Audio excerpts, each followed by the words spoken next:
Okay, good evening. Welcome to the school committee meeting. Feedback. For January 13th. We will be going right through the agenda as it is listed. No changes necessary in there, so we'll start with any public comment, if there is any. We'll move to the consent agenda. We'll have reports. And then we'll move to new business, which includes mid-year update for learning and teaching, and then the regular day cost center review, and a mid-year update for student services and special education, and then a special education cost center review.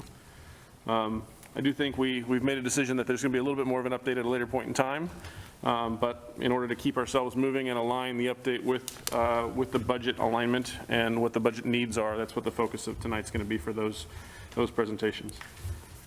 So with that said, also I just want to note Sean was not able to make it today. He had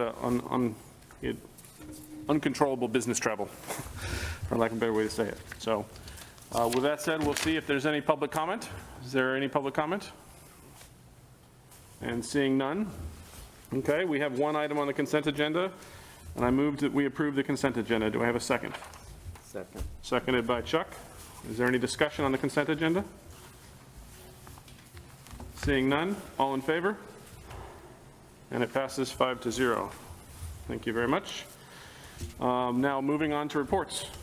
Martha, you ready? So the most pressing issue for us has been the information received on Tuesday about the one-to-one initiative with the laptops. I was really surprised by how many people in different grades who didn't even know me that well approached me to talk about this at the committee meeting. So with my responsibility here, I hope I do them justice by presenting some of their opinions on this initiative. So I want to start out by saying that it is a wonderful idea that the school is making laptop technology more accessible to everyone. I think equity should always be something to pursue, and it's nice to have the computers as a way for everyone to learn academically in the same way. And in fact, when I heard about it in August for the first time, I thought it was a great idea. However, it seems to a lot of students that this initiative is taking away from their academic experience as well. So firstly, the fact that we're all required to use these computers is a big issue. Many students are frustrated with this initiative because of the absence of choice and autonomy. And when speaking to students, I found that many were not against the initiative until they learned that they would be forced to give up their own laptops for this. The second issue is the fact that BYOD will no longer exist, meaning we will no longer be able to access any phone devices while within the building. And contrary to what many adults believe, we are not all using our phones in class to distract ourselves and scroll through social media. Many utilize it as an academic tool along with their laptops, and I know a lot of teachers and staff who also agree with this.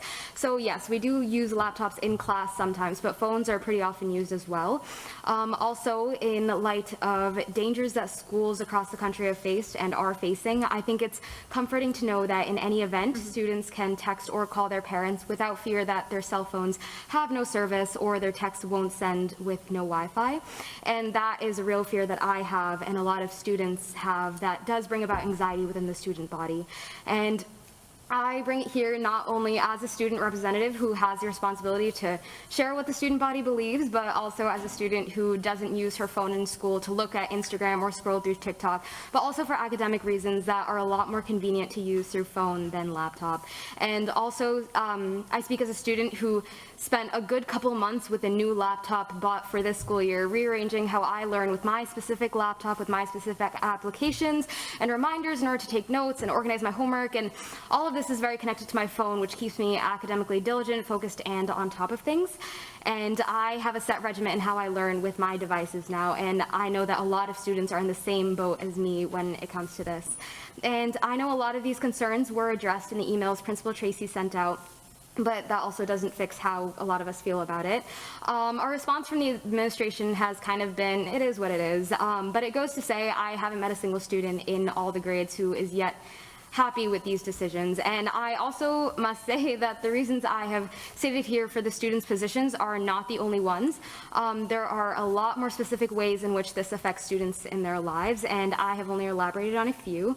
And I know the administration is backed into a corner on this, and their hands are tied with it, but it's still how we feel. And at this point, I think a lot of students are at a loss for who to bring this issue up with and how to get it improved so it can be the best of both worlds. But by the email we received on Wednesday, it seemed it is likely impossible, because that is simply how this initiative was structured and planned out, with how it cannot simultaneously work with BYOD for liability issues and et cetera. But I think it's important that everyone understand what the majority of students believe about this, even if there is nothing to be done. I do believe that this issue is something, I do hope that this issue is something that will prompt more consideration of the student body's opinions when making future decisions on a large scale. But yeah, that is what I wanted to share about the students' opinions on this. But thank you. Martha, thank you for sharing that. I know it can't be easy necessarily, but thank you for sharing that. Thank you. Does anybody have any questions or anything on that?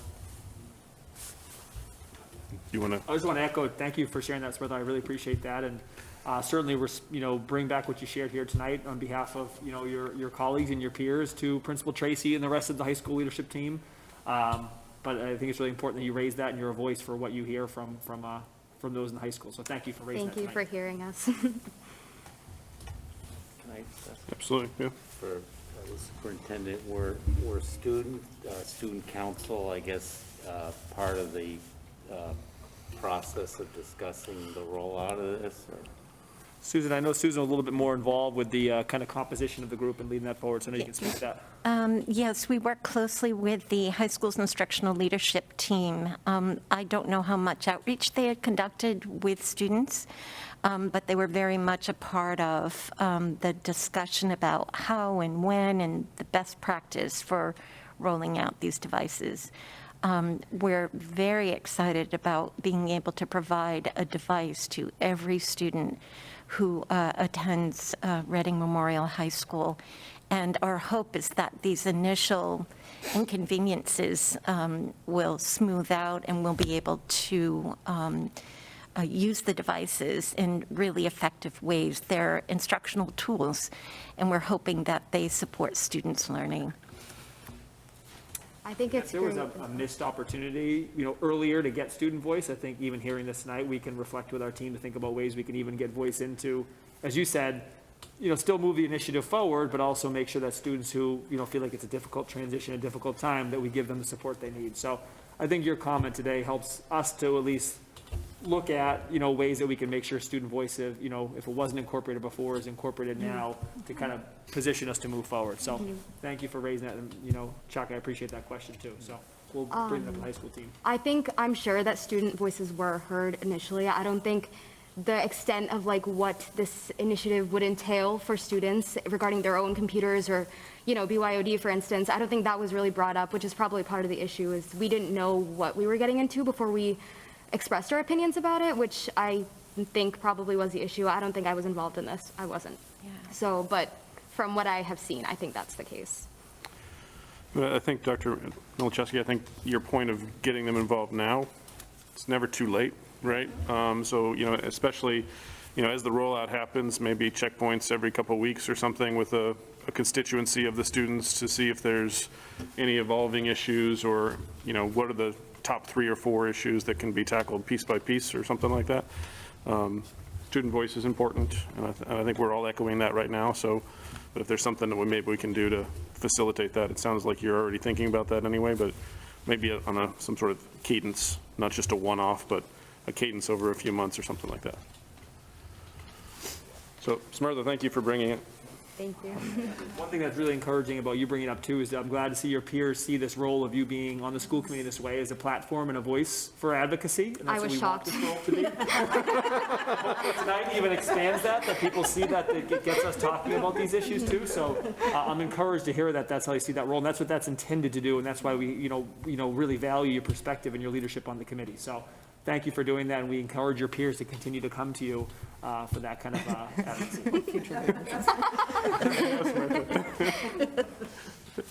Yeah.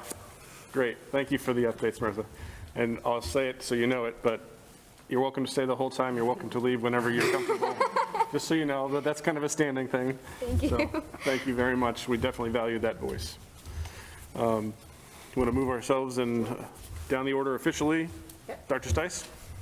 I always feel honored and a little humbled after I have to speak after the students. And Samantha, I'm going to speak for all of us here. I hope that we can all be as articulate tonight as you were. Oh, thank you. And you were so articulate and passionate, and we all hope to convey that as well. So Thank you. It was the thank students' you. opinions, not mine. I was just, I was the vessel, it's fine. Well, it was very well said. Thank you. And we appreciate that. So I have two quick updates. One, the CPAC met this week on Tuesday. We have a new board. We have a returning member, Maria Morgan, Laura Jolson, and Eunice Kenyon have all volunteered to be the CPAC board. We are very excited. Additionally, they have formed a subcommittee to look at their bylaws in hopes of reducing some of the formality of the CPAC meetings so that we can ensure we are getting the best out of our meetings and everybody feels like they have a voice. The next meeting will be February 8th. For anybody who wants to attend, there'll be some more information. And then we just wanted to take a second to officially acknowledge that this week, the MIAA released their Coaches of the Year, and Michelle Roach, who is our HR person, was named as a Coach of the Year for the Peabody Linfield hockey team. And one of the things that it says in the bio of what makes a great coach was to succeed and help students develop self-confidence, ambition, and sound work ethic. And when you look at what Michelle and her team have been able to accomplish in this district, she exemplifies that. Since the beginning of the school year, they have hired 216 people, which includes subs and extended day. Pulling that out, that's 127 formal positions that don't include subs and extended day. We currently only have 31 positions posted, and 7 of those are long-term substitute positions, which really, out of our 960 staff that are in Reading Public Schools, we only have 24 open permanent positions, which is a 2.5% vacancy rate, which is outstanding in any context, never mind our global context of the pandemic. And we are all just so grateful for Michelle and her leadership and the work she and her team are doing, and wanted to just officially, publicly congratulate her for being named a Coach of the Year. Thank you, Jen. I mean, I think that speaks for all of us, but thank you for sharing the details, the monumental size of the task that she's charged with right now with her team, and the wonderful news that she is a Coach of the Year. And when I heard that in the central office a week or so ago, I was like, yes. Now, how do we get you over here? But that's another story for another day. But yes, okay. Dr. Hardy. Good evening, everyone. I wanted to just provide a quick update on the Reading and Writing Committee. We had our first official meeting last night with our members. Previous to that, we held 2 meetings that were, the purpose was to provide information to the community, to staff, in hopes of eliciting a strong group for the committee. And I think we were successful. We have a really great committee. It's made up of 11 educators here from the Reading Public Schools, 13 parents or guardians of our students, and then 2 members from our community. So we're very happy with the makeup of this group. We feel it will move us ahead. At our first meeting, we worked as a committee to start to get to know each other, to establish some norms for how we'll work together, and to establish some subcommittees so that we can divide up the workload. We do have an aggressive timeline. We are hoping to have some results and have some reports out for you probably after our meeting in early March. as to the work that is happening. But we are very excited about this committee and looking forward to having more to report soon. Thank you, Dr. Hardy. And then just a last update, a really quick update.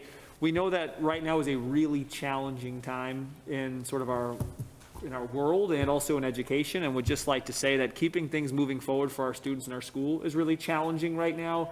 And we'd just like to say on behalf of our, central office leadership team, we've been blown away just by all the work of educators across our district from all different positions, roles, for what they've done to keep things moving forward from our students. Going above and beyond, stepping up into, taking additional class size, additional courses, taking on additional roles, responsibilities. People throughout the district have just stepped up.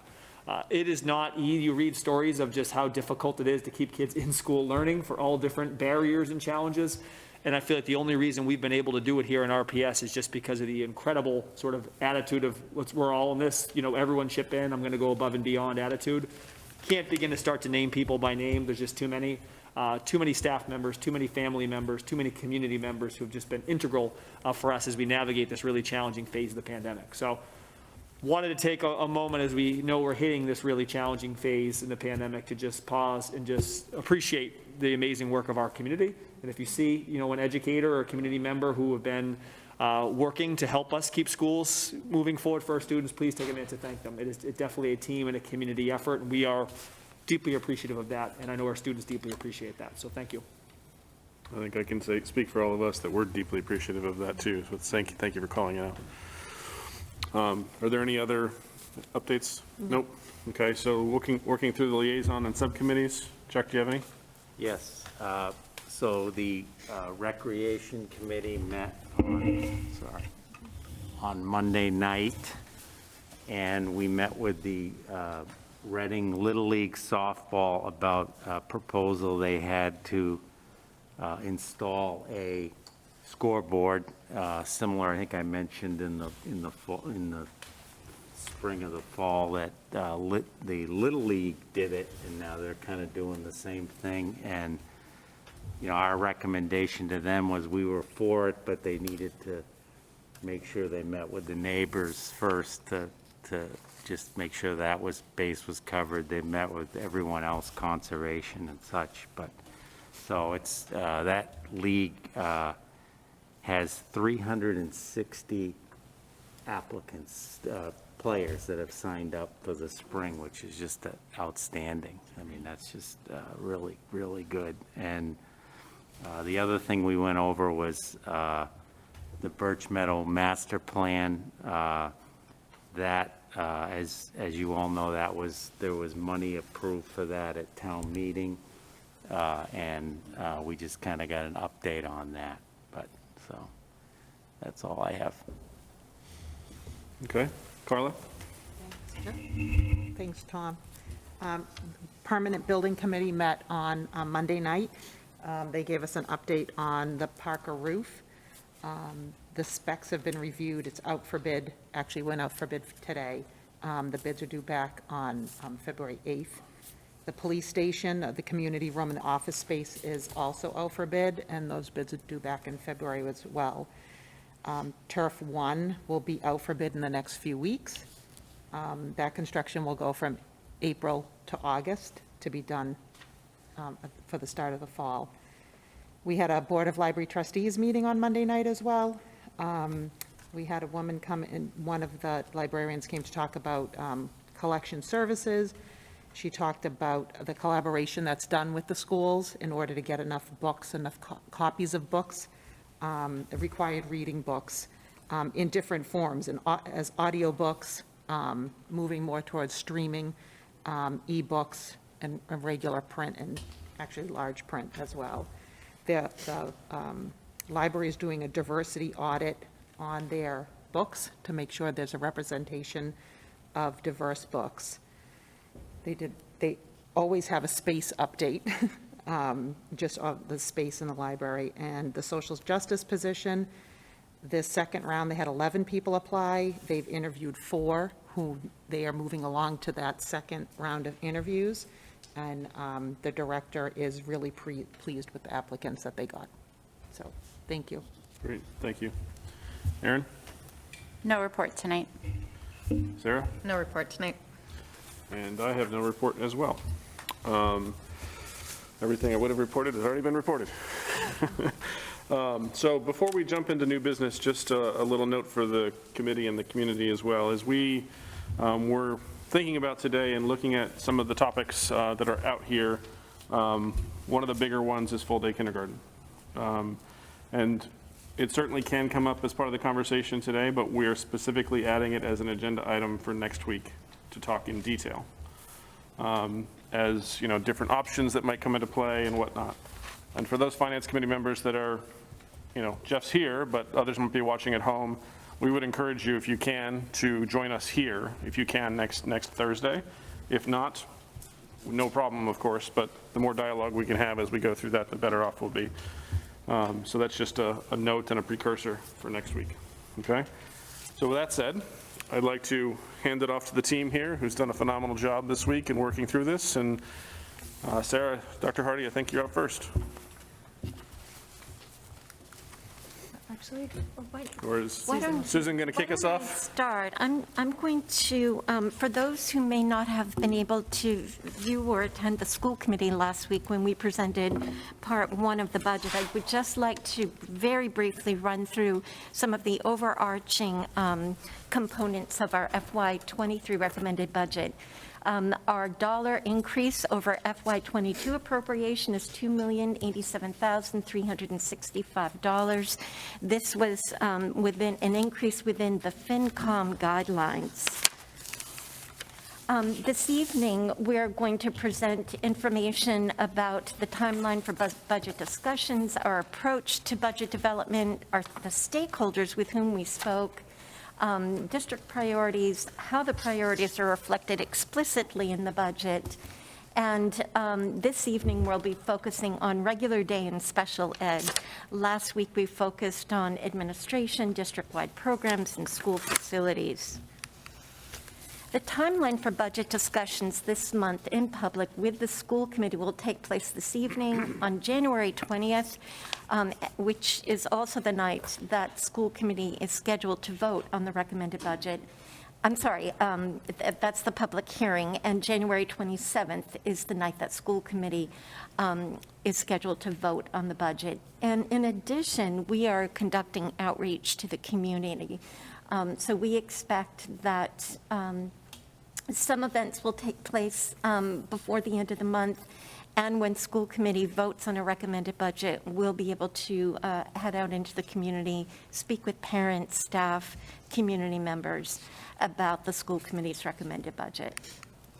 The school committee's guiding principles for the district instructional leadership team focused on a recommendation to embody what Reading stands for. They wanted, school committee asked that we align our priorities with school improvement plans, district priorities, and superintendent goals, and to ensure that we support all learners. Our approach to budget development began with ensuring that our process was collaborative, transparent, and that all stakeholders' voices were represented. We wanted a recommended budget that stood for equity, inclusion, and access for all learners throughout the district. The stakeholders' voices from whom we heard included students, teachers, instructional leaders, parents, school committee, and community. And our three overarching district priorities for this recommended budget are to improve academic outcomes and growth for all students, supporting students' social and emotional needs, and enhancing adult practices and streamlining operations. The FY23 recommended budget has a total of $871,150 of new investments to align with those three priorities on the prior screen. About 41.7% of our incremental increases made up of these new priorities.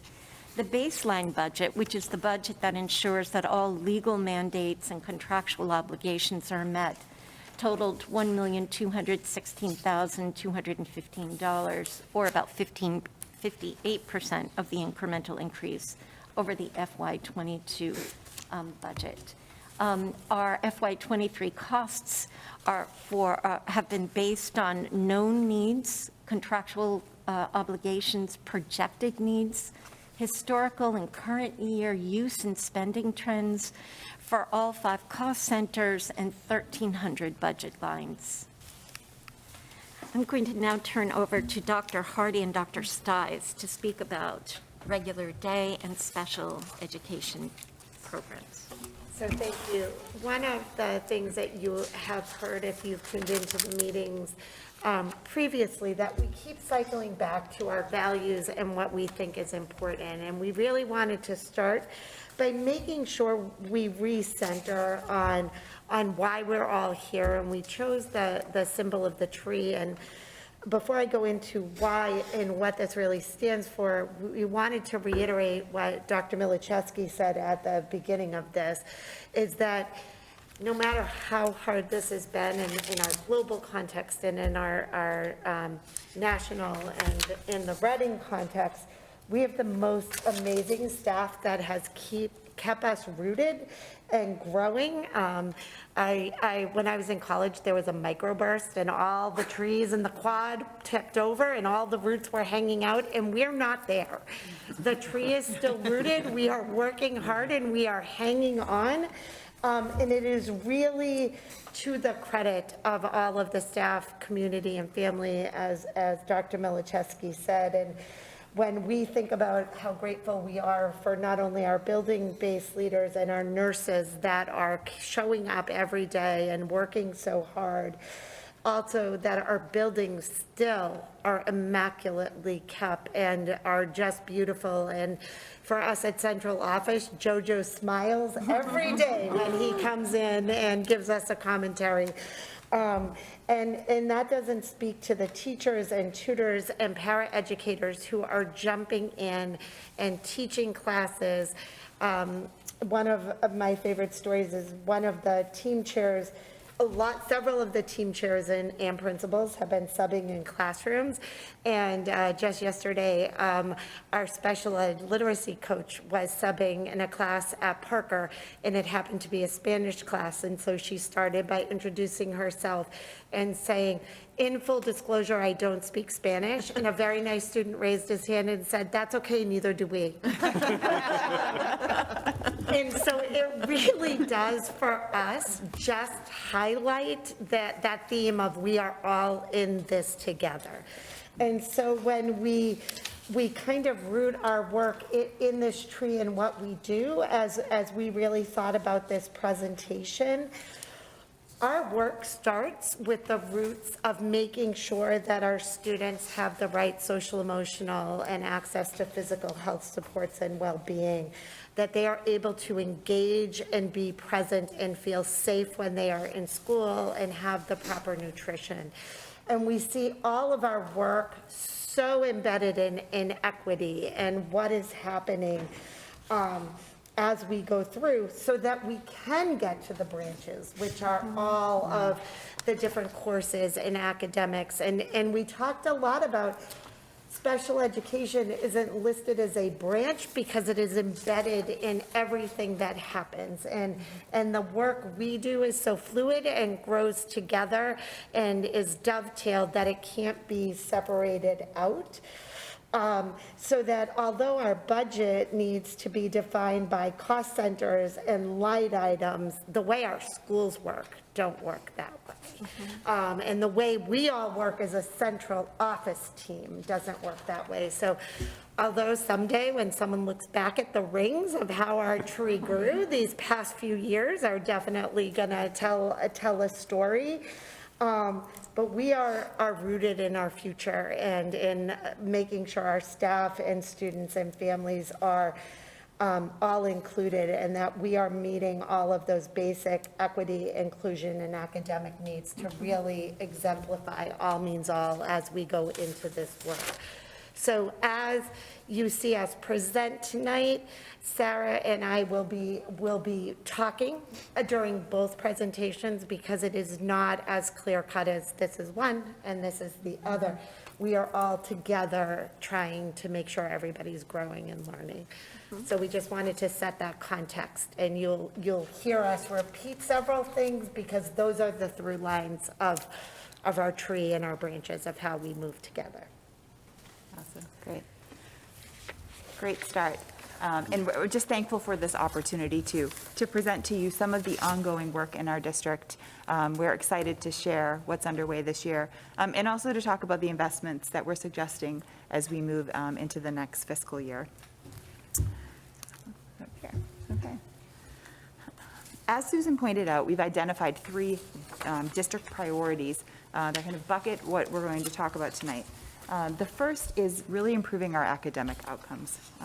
A central focus of our team this year has been working with our principals, our curriculum leaders, and our teachers to support the growth and achievement of our students. We knew that this school year was going to be a unique year. It would offer some new challenges, but also new opportunities for our students. So we've approached this year with the understanding that we need to be nimble and be able to respond to the changes and the ever-developing context. Our teachers have delved right into instruction in order to support our students, and they've been examining the effects of interrupted learning on our work. And what we found is that our continued support of Tier 1, which means the instruction that all students receive, has been essential. This year, we have been supporting that through some new core curriculum that's been put in place. Just as an example, we've added a highly rated, evidence-based math curriculum program in grades 3 through 6. Our world language department here at the high school, which went so many years without any new programming, also has a wonderful program in place. Elementary level also has literacy screenings that are in line with the new dyslexia regulations that have come out, and also new literacy materials that are, again, evidence-based and very high quality. At the middle school level, our focus has been on realigning some of our work with our middle school departments to ensure that their work is supporting the curriculum of all students and alignment across the buildings and then vertically through those grade levels. High school has been an exciting year for our work around Tier 1 instruction. We've identified and really heard loudly and clearly that creating diverse learning pathways is a priority for our students. This year, we are starting to build up that work and pilot some programs. For example, this semester, our seniors have the option for 2 Endicott dual enrollment programs. And this is exciting because they take the courses here at Reading High School, but they actually become Endicott students with rights on the Endicott campus. Currently, we have 20 seniors signed up to take the criminal justice course and 11 signed up for sociology. So this is great work that's been accomplished in a very short amount of time that we're very proud of, and thankful for our high school leadership team as well for working with us. In addition, our high school leadership team has been closely monitoring our student progress in courses, and we are working on planning for credit recovery, because we do recognize that our more supports for students are needed, that this is a challenging year for our students. And again, impressed with our high school leadership team for responding to this quickly and putting a plan in place. While Tier 1 has been an important focus for us this year, Tier 2 as well, so interventions and supports have garnered a lot of our attention. And are helping us to continue to face the disruptions that are occurring in this school year. As you'll hear from Jen shortly, the pandemic continues to have an impact on our students' ability to attend school and on our ability to deliver the seamless instruction that we would want to deliver. I'll turn it over to Jen to give a little more info about that. So when we think about our student engagement, we really need to acknowledge that these are very complex times in the world, in our nation, and in RPS. And that although we are really trying to cultivate our ability to look at data and be fluid with our data and make really targeted decisions, we also need to make sure that we are cognizant that these aren't just simple data points with a very concrete targeted intervention, because we are talking about a disruption to our entire system. And that with all of the transitions of staff and students being out, that makes it very difficult to ensure that continuum of learning that Sarah was talking about. And we are really trying to remain rooted in that acknowledgement that these are humans in our systems, and our figures are actually real-life people who are struggling for a variety of reasons, and we want to honor that and acknowledge the work that everybody is doing. So when we think about our staff, starting from September 1st to January 13th, there have been 85 days of school for teachers. And we have approximately 540 teachers, nurses, and paraeducators in the district that require substitutes when there's an absence. Cumulative absences for the past 85 days of school has been 3,060 staff absences. This doesn't include approved leaves or anyone that doesn't enter into the ASOP system. And so we're not able to disclose reasons for absences or leaves, but it is very important to note that this is a comparison from September 2019 to January 2013. We did at that point have 2,812 absences. So although it's increased by about 1,000, we wanted to acknowledge that. Also, with the absences reported, we are averaging about 36 absences a day. And to give a context to that, on January 11th, which was a Tuesday at 5 o'clock, we had 43 reported absences for Wednesday. When we arrived Wednesday morning, there were 71 reported absences. So when we talk about our leaders and everyone in the school jumping into support, that is what we are seeing to make sure that our schools are running, and we want to acknowledge that. However, in celebration, we've had 93 different subs working in the school district this year. We have onboarded 70 substitutes since September 1st and have 16 additional subs pending to hire. And the majority of our substitutes are beginning to work regularly in this district. So some of the efforts of this committee and the leadership team to really enhance the substitute rate, and literally Michelle calls people individually and email blasts to fill those positions. So we are balancing some of our challenges with exceptional hard work. When we think about absences, there's a tremendous impact on our students as well. So on December 23rd, we pulled our student absent data. And on that day, we just pulled students who have been absent from school this year 10 or more times. That was 296 students have been absent 10 or more times on December 23rd. So to give you a measure of that impact, we have 252 students at Woodend, and our senior graduating class this year is 294. So when you think about what really does that number represent, that number represents a lot of students who are going to need support, and this is not a Reading issue. This is an issue that we are facing across Massachusetts and across the nation. And we are very aware, and we are trying to put supports in place.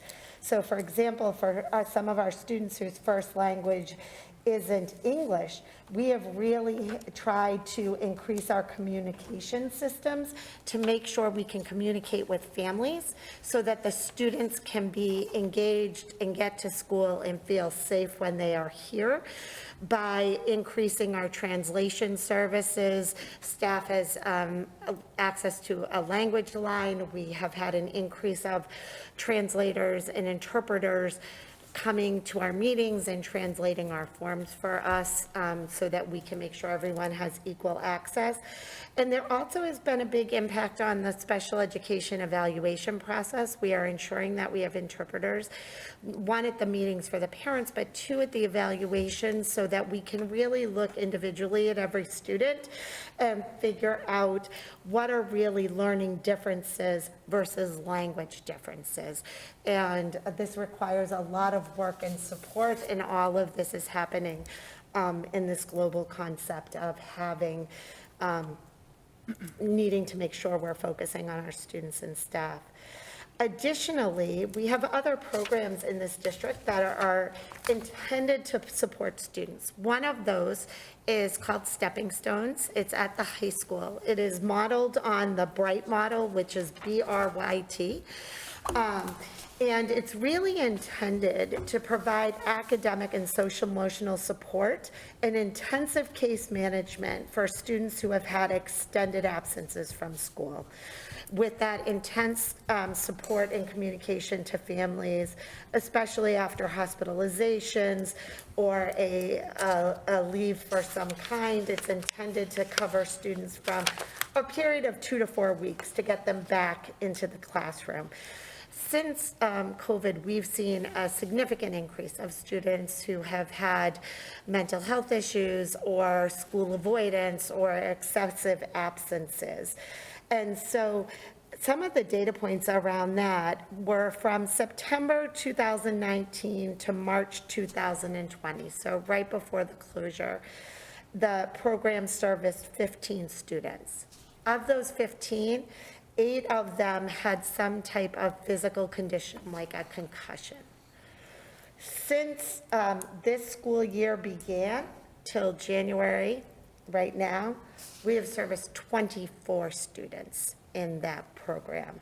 So that if you were to take just ratio by month, pre-pandemic, that was about 1 student a month who had a significant need that needed support, and we are now at 3.8 students a month. So our ratio of students of increased demand has really happened in a very short period of time.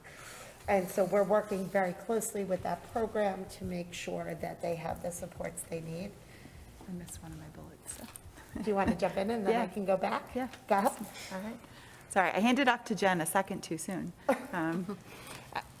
Going back quickly to the ensuring all students have access, I also have some data to share that I think is compelling, as the data that Jen has just been sharing with you as well.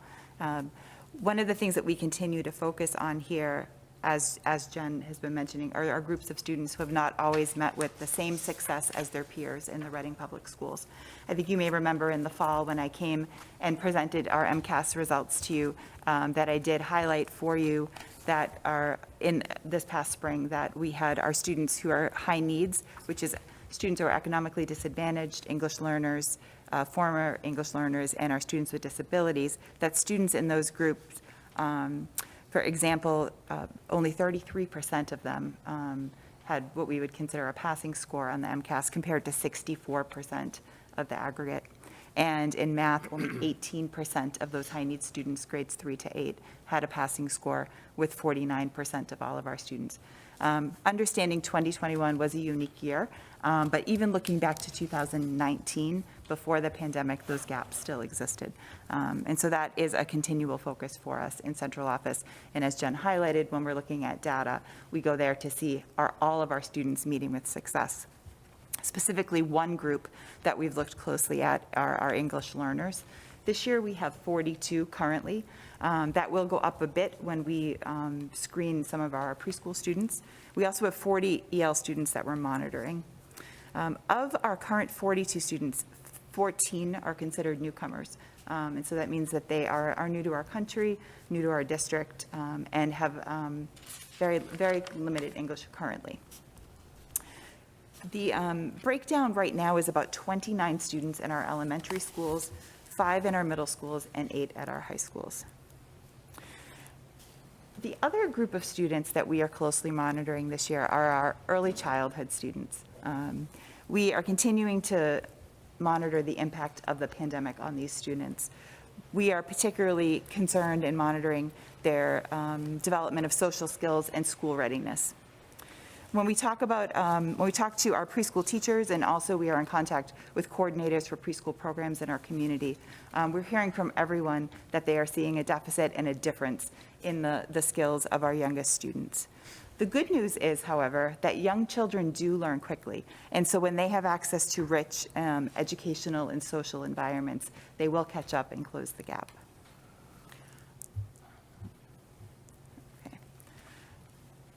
Are we ready to go on to the budget outcomes? Almost. Okay. So before we go on to the budget implications, we also wanted to highlight, as we talk about all these cost centers, we are also looking at our internal systems that may not have a direct and implicit cost, but will hopefully have a big impact. And it's also a little bit of a coming soon, as we say in my house, preview, to some of the policy work we're going to be recommending to the committee. But we do have an active attendance team that's being led by Dr. Burnham from Birch Meadow and Katie Buckley from the high school. And our team is really working on not only looking at our attendance policy, but helping to refine and coordinate our attendance process across the district and across the schools, and also to have forms that are consistent so that we're giving families consistent messaging. And one of the things that Sarah and I have talked a lot about, and Katie has jumped right in to really spearhead, is also doing some kind of promotion around how important school attendance is. We want you to be home if you're not feeling well, and when you can be in school, we want you in school, and the importance of that. Additionally, the high school has been working on a credit recovery system because we have a larger amount of students at this point who have lost parents and lost credits. And our goal is to really partner with the parents and students to try to recover their credits, but also change their behavior so that in the long run, we are setting them up for success. We had a great meeting today with Principal Tracy, and really Katie Buckley and Alana Schoen from the high school are really spearheading this work to make sure that students have equal access. So each of these slides, we're also going to tell you some of our low-cost, no-cost items that then go into the budget. Excellent. So we've just told you about the impact on learning and teaching this year and some of the initiatives that we have underway. We want to talk to you a little bit about some of the targeted ways we think we can improve academic outcomes and take some of our next steps. So the first item here is regarding reducing the fee for full-day kindergarten. When students enter the Reading Public Schools in preschool or in kindergarten, they really are the future of our district at that point. And we want our early childhood programs to be cutting edge and to be leading the way in early childhood education. And there's, a plethora of research out there that points to the benefits of universal full-day kindergarten for student academic success and for social development. And we believe the fee is a barrier, and we're hoping that by reducing it, we can increase access and move a little closer to our goal of free universal kindergarten. We know that this has been a shared priority in this community. We believe this is the time to act urgently in order to provide universal access for our students. That's why you see that reflected up there. The next item you see reflected is an increase in the staffing for our English language department. As I mentioned to you at the numbers, we do have a number of students in our district to support in this program. One of the pieces I want to add is that when we look at the supports that we're required to provide our EL students, it's based on their WIDA level, and this is a level that is ascertained through an assessment. Students that score levels anywhere between 0 and 2.5, we have a recommendation from the Department of Education in regards to the amount of service that we need to provide them. In those students, the minimum recommendation is 90 minutes a day. Once students go above that level, all the way up to level 5, the recommendation is at least 45 minutes a day. When we look at the breakdown of our students here in Reading, we have 14 students that are recommended at that highest level of support, so at least 90 minutes a day, and 28 students that are recommended to have at least 45 minutes a day. One of the things that is important to note about the structure of our services here in Reading is that our students are spread out across our 8 schools. And so when you're looking at the students that require this intensive service, there's 3 at Barrows, 1 at Birch Meadow, 2 students at Joshua Eaton, 5 at Killam, 1 at Central, 1 at Parker, 1 at the high school. And so each of those students it needs to have the amount of support that they require. And so our EL teachers' schedule reflect that we want to provide those services. Our current staffing does not allow us to meet those recommendations. We are just a hair over halfway of meeting those recommendations. So we have significant room to go if we really do want to provide a top-notch EL program here to our students, which I believe we do. The additional staffing would allow us to get closer to meeting those recommendations. The next item that you see is an increase in 2 fellows that we would be bringing in to work at the Joshua Eaton School and the Killam School in our grade 4. This is in response to class sizes that are predicted at those schools next year to be either 23 or 24 students. We have some bubbles that we're condensing, and while 23 and 24 is an acceptable class size, it's a little bit larger than we would like, and so we believe that the addition of these teaching fellows will be a wonderful resource for the students. If you're not familiar with these programs, the teaching fellows come to us, they're already licensed teachers, they're working towards an advanced graduate degree, and they become functioning members of the school. And I've worked with these programs in the past. The candidates that come in are highly qualified, become members of the school, and what it will allow these classrooms to do is to still have small group instruction and differentiate learning. Another piece of this as well is we know when we have the right structures in place, it enables our building principals to not always be dealing with some of the logistics, but to take a step back and to be able to be more active in instructional leadership. So by having that extra staffing in the building, it's an asset in a lot of ways. I'll add just 2 quick things on that too. On the second bullet around, there's also like to note too the increase in the role of the district-wide EL coordinator as well by 0.2 FTE, which we think is important in response to the growing number of ELs in our district, and also, as Dr. Hardy was saying too, just the growing number of level 1 and 2 ELs who we know require additional support. So having that additional oversight and leadership in the program we think is important. Also, the last thing about, so class size, these 2 class sizes are, we have class of 23, 24 throughout the district. What I think makes these 2 unique is that we're consolidating cohorts from 4 to 3, as Dr. Hardy said too. So we expect that potentially some, growing pains with moving from 4 to 3 potentially. So adding that additional support we think is a great way for us instead of adding just an additional teacher to lesson size. And I think also thinking long-term, it allows us to pilot something that we think we have all seen anecdotally work in our own different experiences and networks, but to see sort of the difference of having a fellow at 1 grade level versus, adding an additional teacher, what's the trade-off? Is it better to have class size that are slightly smaller without that support, or is it better to have a, additional staff member who can float between classrooms and support, more strategically? So I think we're viewing this year as a pilot. Again, the class size of 23, 24 are well within sort of the confines that we've worked with, but we think this is an exciting way for us to not only address the consolidation of the cohort, but I think long-term to pilot the strategy that we think could have a big impact as we move forward. Excellent. So the next item listed is the creation of an academic support center at Reading Memorial High School. As I mentioned to you a little bit earlier, we have been looking at our Tier 2 supports, especially for our general education students, and we believe that having the right Tier 2 supports at our high school are essential. As Jen was mentioning, we're looking at students now who are dealing with credit recovery, and so having service like this in place for our students, hopefully prevent that as well. So this would be a targeted intervention spot that our students could come to. It would be, for writing, math, science, social studies, any area that they are looking for support. We envision kind of a hub of intervention here in the high school that students could come in and out of as they need, and so it would be staffed with a teacher. And then again, using those fellows to give our students a lot more face time with adults and a lot more support.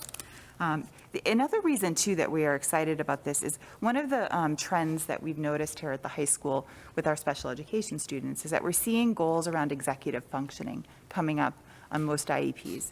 And in education, when we see that over and over again, we start to think that perhaps it's not just a need in specially designed instruction, but that it becomes a tier 1 support, that perhaps it's something that all of our students need.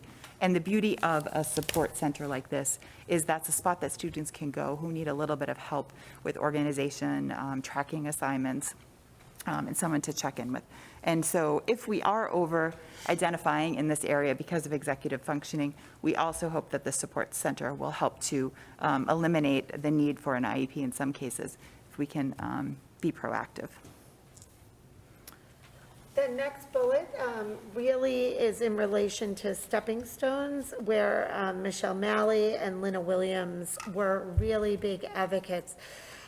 Originally, the way this program was envisioned, the teacher was a .8, Michelle, and we were able to work with this team and Susan to identify money to move her to a full-time position right now, so that she is available 5 days a week for those students instead of 4, which was huge. We also really thought about the social work support for these students. Currently, their guidance counselors are trying very hard to support them, but they're also seeing many varied needs. And one of the things that we've been talking about is we have a social worker that was hired to support all 5 elementary schools.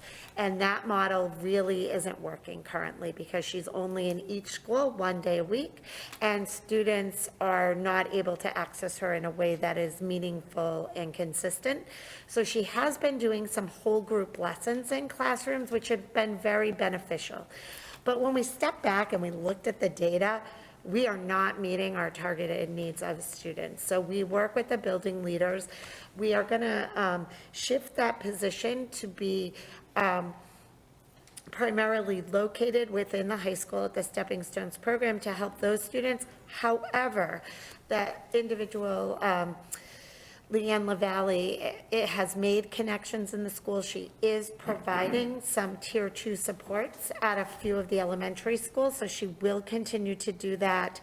And at the same time, she's really going to focus on the attendance of the elementary school students and students that are struggling to come in, so that we can be a little bit more targeted. And I'm going to take a kind of a bigger role in helping make sure that we are really giving our most struggling students that support we need, very targeted. So that is that bullet. And then another item on here we're very excited about is looking at new pathways for our high school students. We have, identified that there is a need for new learning pathways to expand educational opportunities here at Reading Memorial High School. And this is something that we've heard from parents, from our staff, and even from our students, that there is a need to expand these offerings. We have students that have different needs, different interests, strengths, and weaknesses. We don't want Reading Memorial High School to be a one-size-fits-all. We are right now have already started piloting dual enrollment, as I mentioned to you. We want to continue that this year so that you'll see that reflected. Another thing that is under development for next year is adding a computer science course. Now, for next year, it's one course, but we envision this in the future being a pathway. We feel that this is an essential component of education for our high school students, given the job demands and given the information that they need. It's also an interest of our students, and we feel that that's compelling as well. The other program that we are exploring is a Gateway to College program, and that's something that we're looking at implementing as early as this spring as well.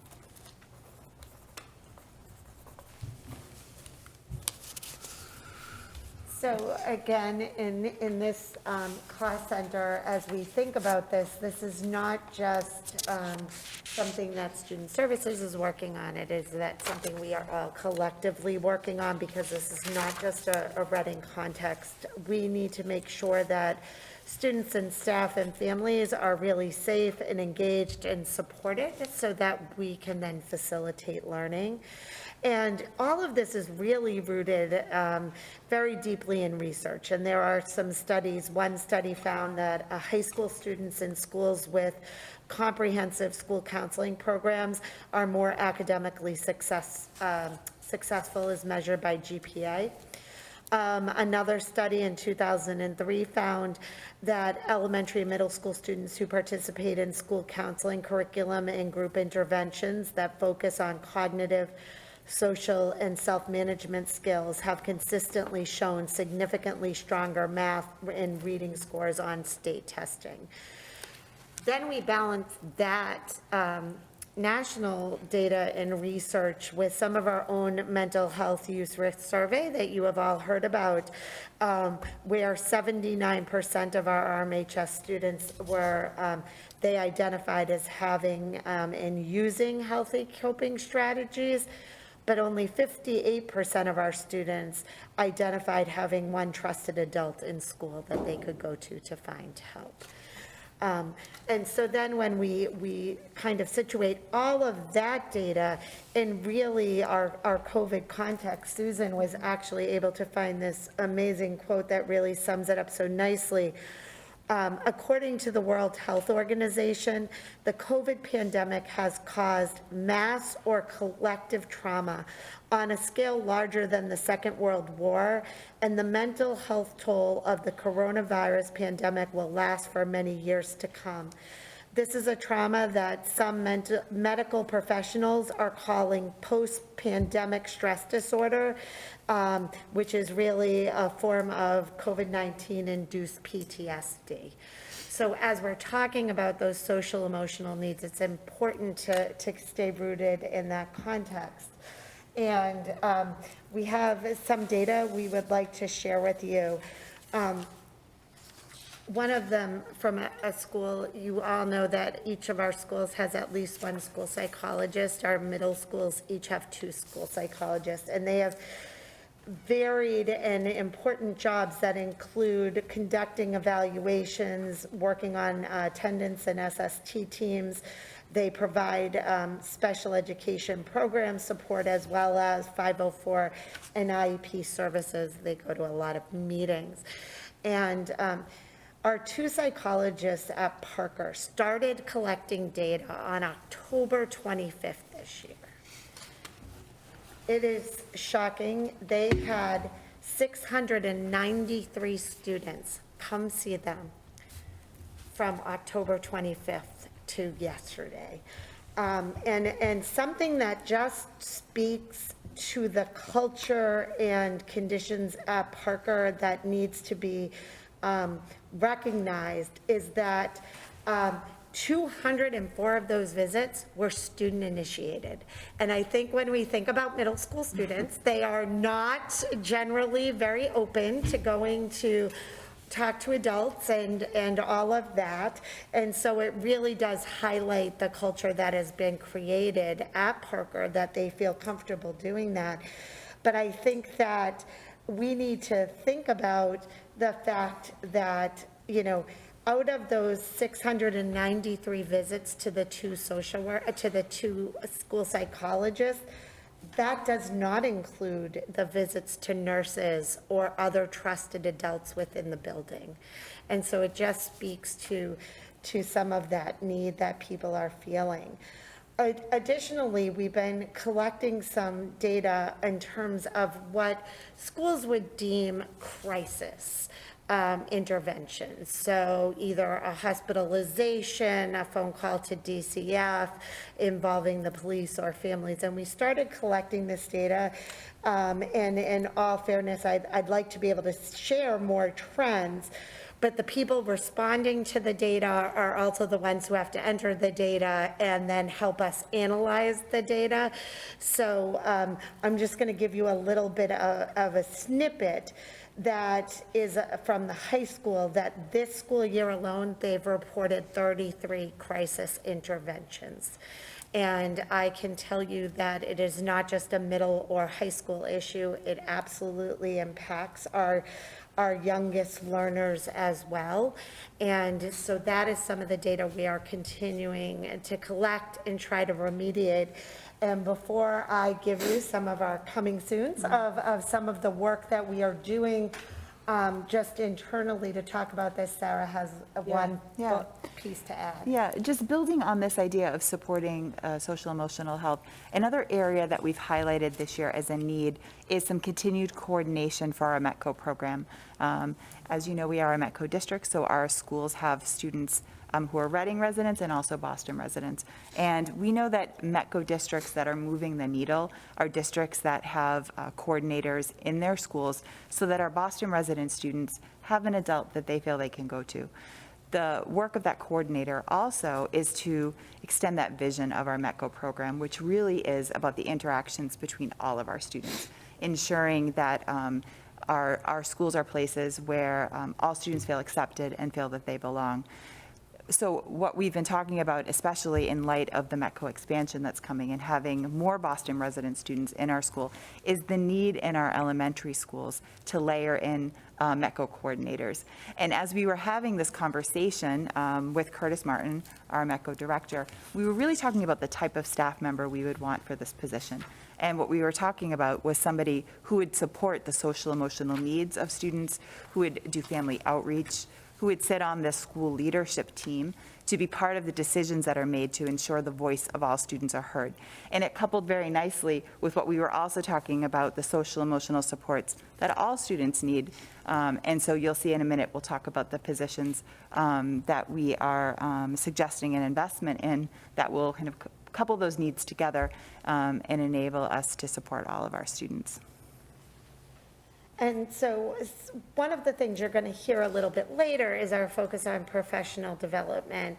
But also under this is we're really trying to be targeted and not only provide strategies, but making sure all of our staff have the appropriate strategies to support students. So for example, during our new teacher orientation, we trained all staff in the de-escalation strategies from QBS. Not necessarily anything that would have to do with restraints, but understanding the importance of de-escalation, which is really how to use your environmental supports and prompting in order to promote a student's ability to demonstrate those pro-social, on-task, and safe behaviors when their students are starting to engage in interfering behaviors. And we feel it's really important to build not only our teachers' toolbox in that, but our paraeducators and our tutors and understanding all of those proactive pieces they can take. We also have a district crisis team task force. It's an interdisciplinary group that meets monthly. And we're really looking at all of our district-wide policies on critical incidents and also our procedures for responding to them. And that team consists of Jay Pledge from Parker, Matt Batcher and Brian Lewis, Lynna Williams, Joanne King, Steve Burnham, Mary Juliana, Julian Sullivan, and myself. And we are really trying to go through and looking at things like, what is our emergency response plan if there's an issue with fire and gas? What do we do if there's a shelter in place or an evacuation? Right to, if there's a behavioral crisis, are we responding consistently across the district, and do we have all the right response people in place to be able to be there to support students, staff, and families? Additionally, we have a district support team that meets monthly. Our group for that is made up of nurses, social workers, school counselors, school psychologists, and they really meet with the mission of providing supports and resources to our school community. And how are we consistently supporting each other, and really focusing a lot this year on anxiety interventions and what training do teachers need, and what are some of our classroom-based strategies that we could put in place to help students be successful proactively. Additionally, some of our other supports, I know people have been very interested in Lynn Lyons coming back. She's going to be doing a virtual training for both staff and parents, one in February, one in the spring. On February 2nd, you will be receiving more information about this, but we are going to do a family community workshop on eating disorders for anybody who is interested. And we also are really looking into some staff wellness activities such as yoga or mindfulness that we can provide for free to the staff, which really leads us to the next bullet, which is ensuring appropriate health services. And I know this committee has been in full support of Mary Juliana and all of the nurses and the work that they have done. And I just wanted to take a moment to share some of our data around that. The committee was amazing and was offered to fund a position this year for a float nurse, although they continue to advertise, and actually I think Mary has one candidate right now.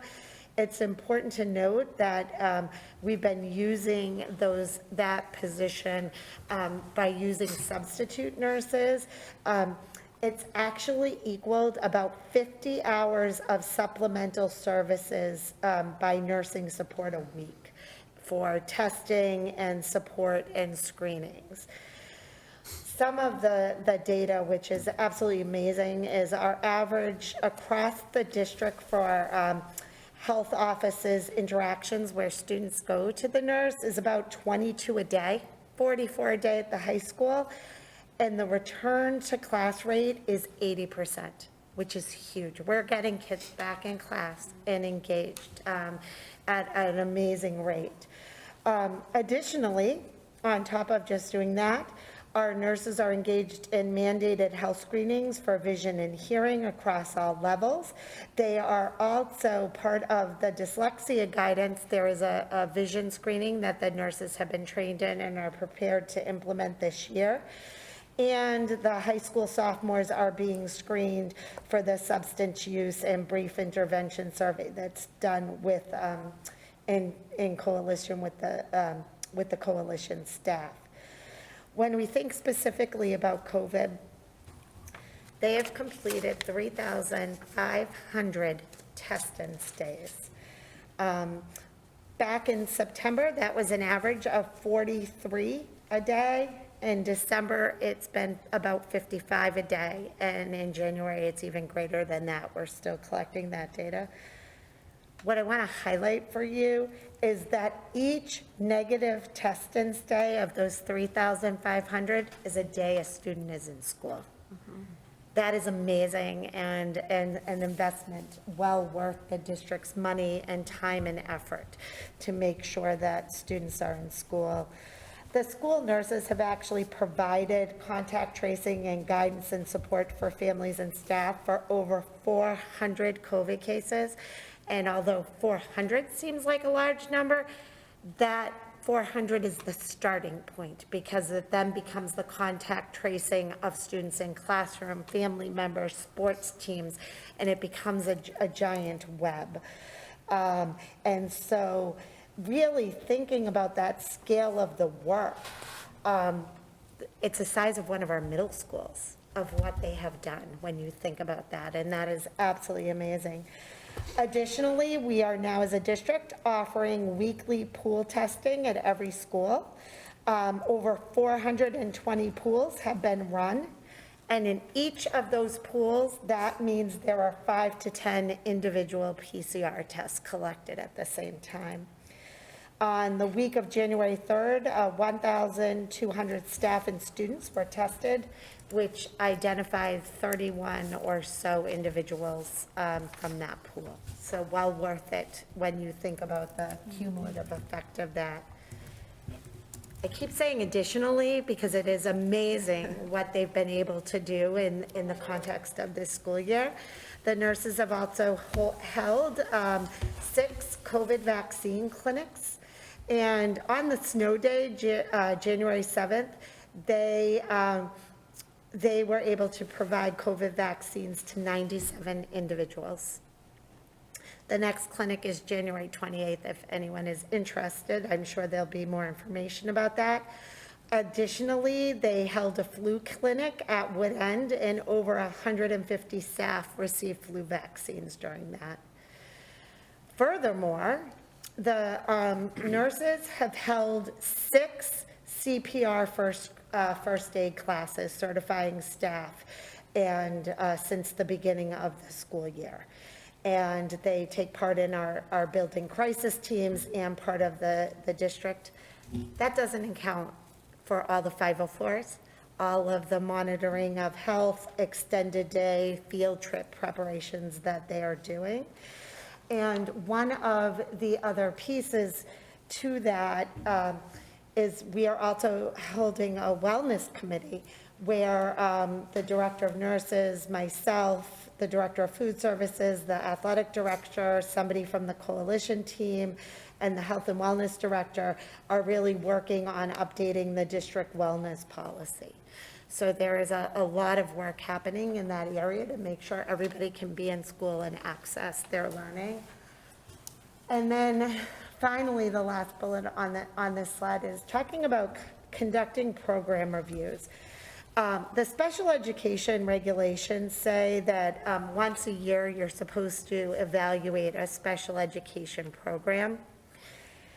It can be an internal review, and it really is part of that cycle of improvement, that as educators, we're always looking at our data, we're improving our systems.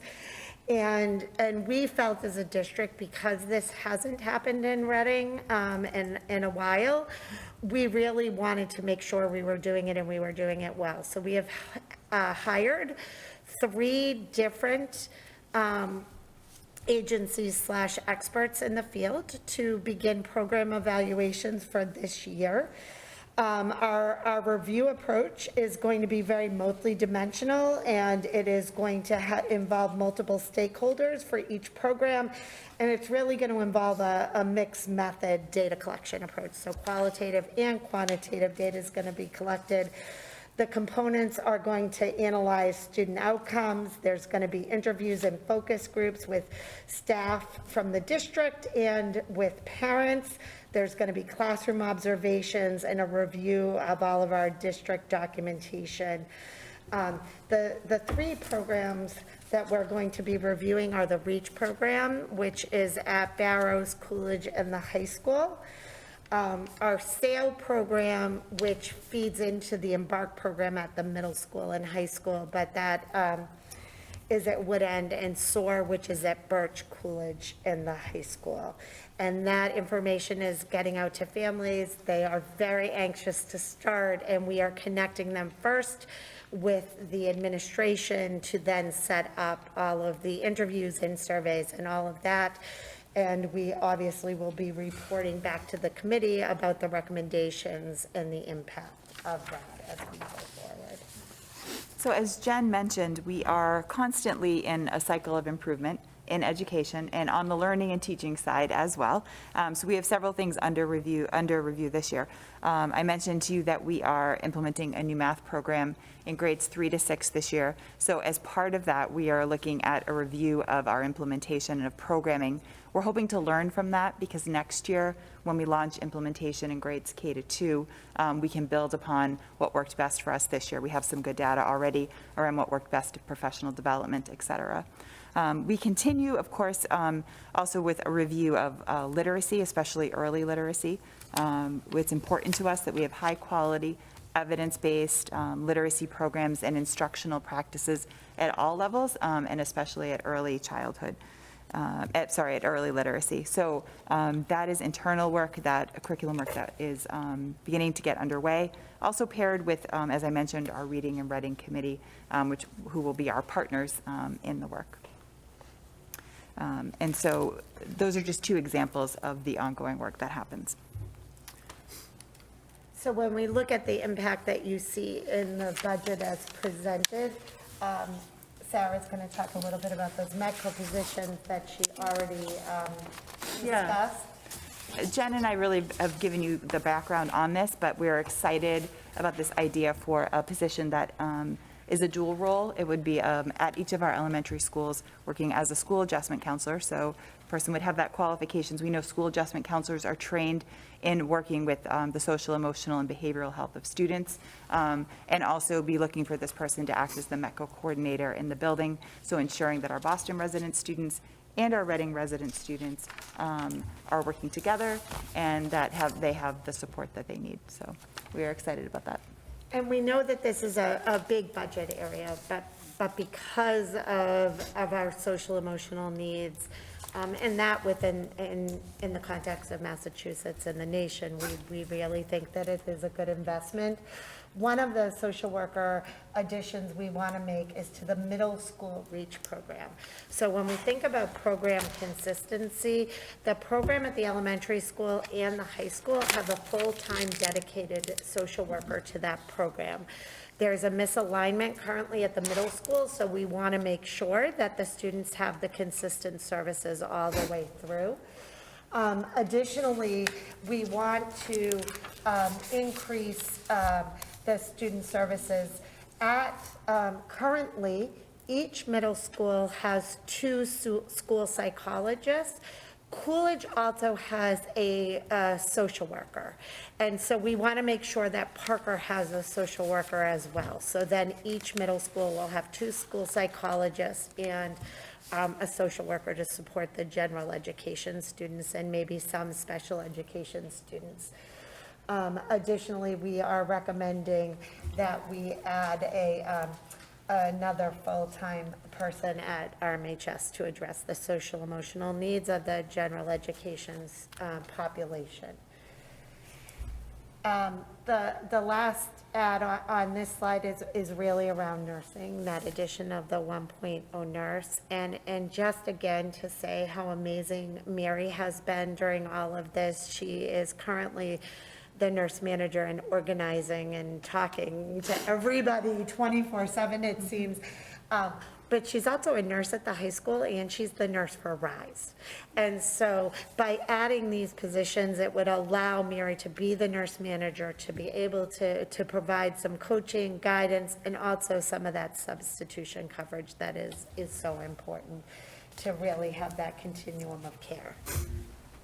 Awesome. Thanks, Jen. All right, so we're going to dip here into the third district priority, and this is really about enhancing adult practices and streamlining systems. The first bullet here we'd like to address is just how we're supporting our leaders in best practice. So this is something that's happening in learning and teaching and also in student services. Specifically, one of the things that as a central office, we are focusing this year on coaching our building principals. We have a strong belief in central office that our building principals help us to leverage the work, and research strongly supports that building leaders are the ones who have the most impact in moving ahead implementation of any initiative that we want to get underway. We're lucky in Reading to have really great building leaders, and our job in central office is to support them. We do this as part of the educator evaluation, and so our building principals all have chosen goals, and we meet with them regularly to discuss their progress and then to provide them with support, and we partner with them in their professional growth. We also have arranging professional development for our building principals. We want to ensure that they have all the information they need on updates as we address things like student attendance and just best practices around anything that might come up legally. Making sure they know our legal obligations is important. And we also are providing ongoing training to enhance and improve our practices around equity and being culturally inclusive for all of our students and staff. And so working with our building principals is one way that we're leveraging our leaders. Jen's going to speak to our team chairs as well. And so really, to support our leaders to be able to be the instructional coaches, we need to make sure we're leveraging the right staff to ensure that they have that time to do that very important work. And we were able to increase the team chair positions so that each elementary school has one, and they are working very hard. We are seeing some really big payoffs And we're investing in their training to be able to really support what is happening in the buildings. For example, Sharon Stewart has been coming and really doing a series of workshops on leadership, eligibility, and evaluation so that we can build consistency across all of our schools and really focus on capacity building. We've had the opportunity to really talk about staff evaluations, what we expect to see in lessons, and how the team chairs can provide that feedback. We've also worked with Michael Joyce to really focus on our legal obligations and the language that we should be using at team meetings and with our staff around supporting all learners. Additionally, our literacy specialist was also added last year, which we are seeing tremendous support across the buildings. She is out in the buildings. She is working with teams as students are found eligible using Dr. Orkin's graphic organizer that we trained all of the special education staff in. She is out at the buildings doing trainings directly with staff and then coaching on specific students.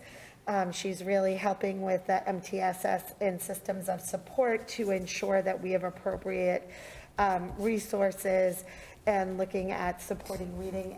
And she is an integral part of our team where we continue to work together to make sure that not only are our general education systems working, but our special ed supports are appropriate as we go forward. One of the data points I wanted to give you, which is a very small data point of the work that the team chairs do, is around our reading and writing concerns. So initial evaluations this year, just around literacy, we've had 103 referrals. 89 of them have been completed. And of that 89, 60 students were found eligible for special education services. And so that speaks to the work that Sarah and I continue to do to make sure that our tier 1 and tier 2 interventions are appropriate and supportive so that we can make sure all students have what they need. Additionally, one of the data points we're still looking at is what is the eligibility rate for parent referrals versus SST referrals, because that's a big part of what our school psychologists and team chairs are helping the principals develop. So right now, just for literacy parent referrals, it's about 29% of those students are found eligible. The rest are found ineligible, and we are working with general ed to provide them the appropriate supports. And I just want to highlight to the workload, that's a very small number of the evaluations we have had requested this year. We have received many, especially focusing on executive functioning and attention, because people are very concerned about that. We always are talking about, people say, well, they're not where they should be. And we're like, nope, we are where we should be. It's how do we use that instructional roadmap to really making sure that students have access to the skills they need in just the right time. And today, when Allison and I met with this group, and I said to them, is this a fair assessment? What else do you do on a daily basis? They started listing things so fast I couldn't write them all down, but it ranged from being in classrooms and covering classrooms, doing observations in classrooms, helping with the daily running of the school, scheduling classes, bus duty, coaching of teachers, SSTs, and we need to continue to leverage their work to support our leaders so that they have time to do the work that they need to do. So that's something that we really want to make sure we focus on. So Sarah's going to talk a little bit about professional development, and then I'm going to jump in as we round out this series of the presentation. And before I do that, I'm just going to mention a little bit about how we want to leverage data. In case you haven't noticed tonight, we use data across our school district in every facet. It really supports our work in central office to make determinations about next steps, about efficiency, and to inform our decisions. trickles all the way down to the classroom, right? The data that's used by teachers to make instructional decisions, and of course, in the middle by our building leaders. So data is integral to the work we do. We have lots of different ways that we're gathering data, and what we're finding too is that the platforms and systems we're using to educate students right now also gather a lot of assessment data, student activity, student progress. And so we live in this very rich data environment, and we want to do an even better job of leveraging that data so that we can make good decisions, so that, just the information that you heard Jen share tonight, that is something that comes up in our conversation so that we know how to move forward, we know how to allocate resources. And so that's continuous work that we're doing. You'll see in a moment how that feeds into an investment that we suggest we make to better support us in our work all the way down to our teachers. But yes, professional development is, again, ongoing work, and it's our obligation as central office and as leaders to ensure that we're supporting our staff. We this year are working on creating a robust professional development plan to implement starting next year that would be aligned with the strategic objectives that we identify this year through Dr. Milichewski's entry plan and mine as well. But in the meanwhile, we have been busy providing supports for our staff. What we're seeing in the areas that we want to provide more supports around is ensuring that professional development meets the need of all of our educators here in the Reading Public Schools. So obviously classroom teachers and content teachers, but also our paraprofessionals and coaches who really work one-to-one with students or in small groups also need to be considered as part of our professional development plan. In addition, we this year started to take a look at our new hires and made some changes into our new staff induction to ensure that we were bringing people on board so that they felt ready to come into our classrooms here in Reading and support our students, and also want to stay in our schools and feel comfortable and supported. And so we also, as part of that professional development plan, are looking at our mentoring program. We've already started to gather some data on what would be the components that we want to ensure we have in our mentoring program. Many of them are already in place and just need to be bolstered a bit, but then some of them do need some improvement. In general, this is something we've heard from our staff as well, that they are looking for really good professional development, that they want to continue to learn. We have provided professional development this year. We have professional development embedded on our Friday afternoons for our elementary staff. And then we have some release time where middle school and high school teachers have embedded professional development in addition to our 2 full days. So we have a variety of options that we'll be able to consider as we put this plan together. In addition to that, we also have been able to offer a number of professional development options for staff. For example, next week, we're starting a Striving for Equity course, which is exciting. This was free for up to 30 educators in our district. And it is not only a content area that our teachers are asking for professional development in, but it also helps them meet a recertification requirement that they have. So it's another way that we're supporting them, not only in their learning, but also in their professional growth. So that's just one example. You'll see in a minute that we'll explain, we're going to look at our existing funding to ensure that when we have this professional development plan, that we have the funds in the right places so that we can access them. Jen also, I think, has some information about professional development specific to student services. So one of the things that Sarah said, we're really trying to also be responsive and think about our staff, and it makes me think of when we did one of our very first tours, a parent, but also a tutor in Reading came right up to us and said, can I be part of that reading training? Because I've been listening and I want to do this. And we want to make sure that everyone, as Sarah said, has access to that. And it was so exciting. She's actually on some of our committees, which is great. And again, embedded, we're trying to make sure that our values are coming through when Sarah talks about equity and some of that work. We also, in our new teacher training, we did spend time training everybody around reading in the brain. And we felt that it was really important that all staff hear that, no matter what role they are in, because we know pre-K to 12, there is an impact. And so we want to make sure that we are providing equal opportunities. To that end, as Sarah indicated, we are doing some free training for staff, which will also allow them to get PDPs for their recertification. And as a shout out, we still have a few slots for some classes that are starting next week. If anyone is interested, see Sarah's email that she just sent out as a reminder. But we are starting 8 one-hour drop-in virtual sessions with Landmark Outreach starting next week.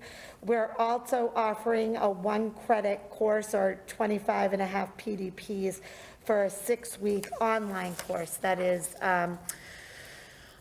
self-paced. And those series of workshops are going to focus on executive functioning, understanding students with dyslexia, and assessing writing. And it is open to all Reading Public School staff. We've actually opened it up to our community partners at Austin Prep as well, hoping again that we can continue to just build our capacity for all of our community members. Additionally, this year, we have completed training from Crafting Minds, which is Dr. Melissa Orkin's work around using sensitive reading assessments that will help us with our diagnostic data as we evaluate students. We've done some work with Project Read Report Form. All of our elementary teachers, all of our elementary special education teachers are now trained in RAVO. And we have also been offering some Wilson training for our staff as well. And one of the things Sarah and I continue to talk about is what is our refresh cycle? So all of our elementary schools teachers were trained in RAVO this year. How do we make sure any new staff are trained? And that goes for things like keys to literacy and keys to vocabulary that we are going to be doing in the spring. Lively Letters is coming to Killam and Barrows. We have all that Landmark Outreach and some more Wilson training. We also have Language Live training for our middle school and high school special ed teachers. And we're really continuing to offer convenient, up-to-date information that is evidence-based with practical guidance for our parents, our teachers, and our staff around Down syndrome as well. We are trying to make sure we are addressing a variety of disabilities and resources so our staff can be nimble and really make sure we are supporting all learners. That includes doing training. We're able to send 15 staff to Jessica Minahan, which is amazing. She's a very dynamic and nationally known speaker. We're thinking of sending our school psychologists and BCBAs. Additionally, several of our nurses have taken a behavioral health training through Children's Hospital. And on January 21st, to speak to some of the work we're doing with our leaders, not only are we working on the legal pieces with Michael Joyce and some of our obligations with DCF, we are also having someone from the DA's office come to talk about white privilege and the impact that that has on how we lead and engage in our work in the school system. So this is a very dynamic and ongoing and thoughtful presentation, and we're trying to deliver opportunities to staff in a variety of settings and access in a variety of ways so that they can also be in their classrooms as much as possible.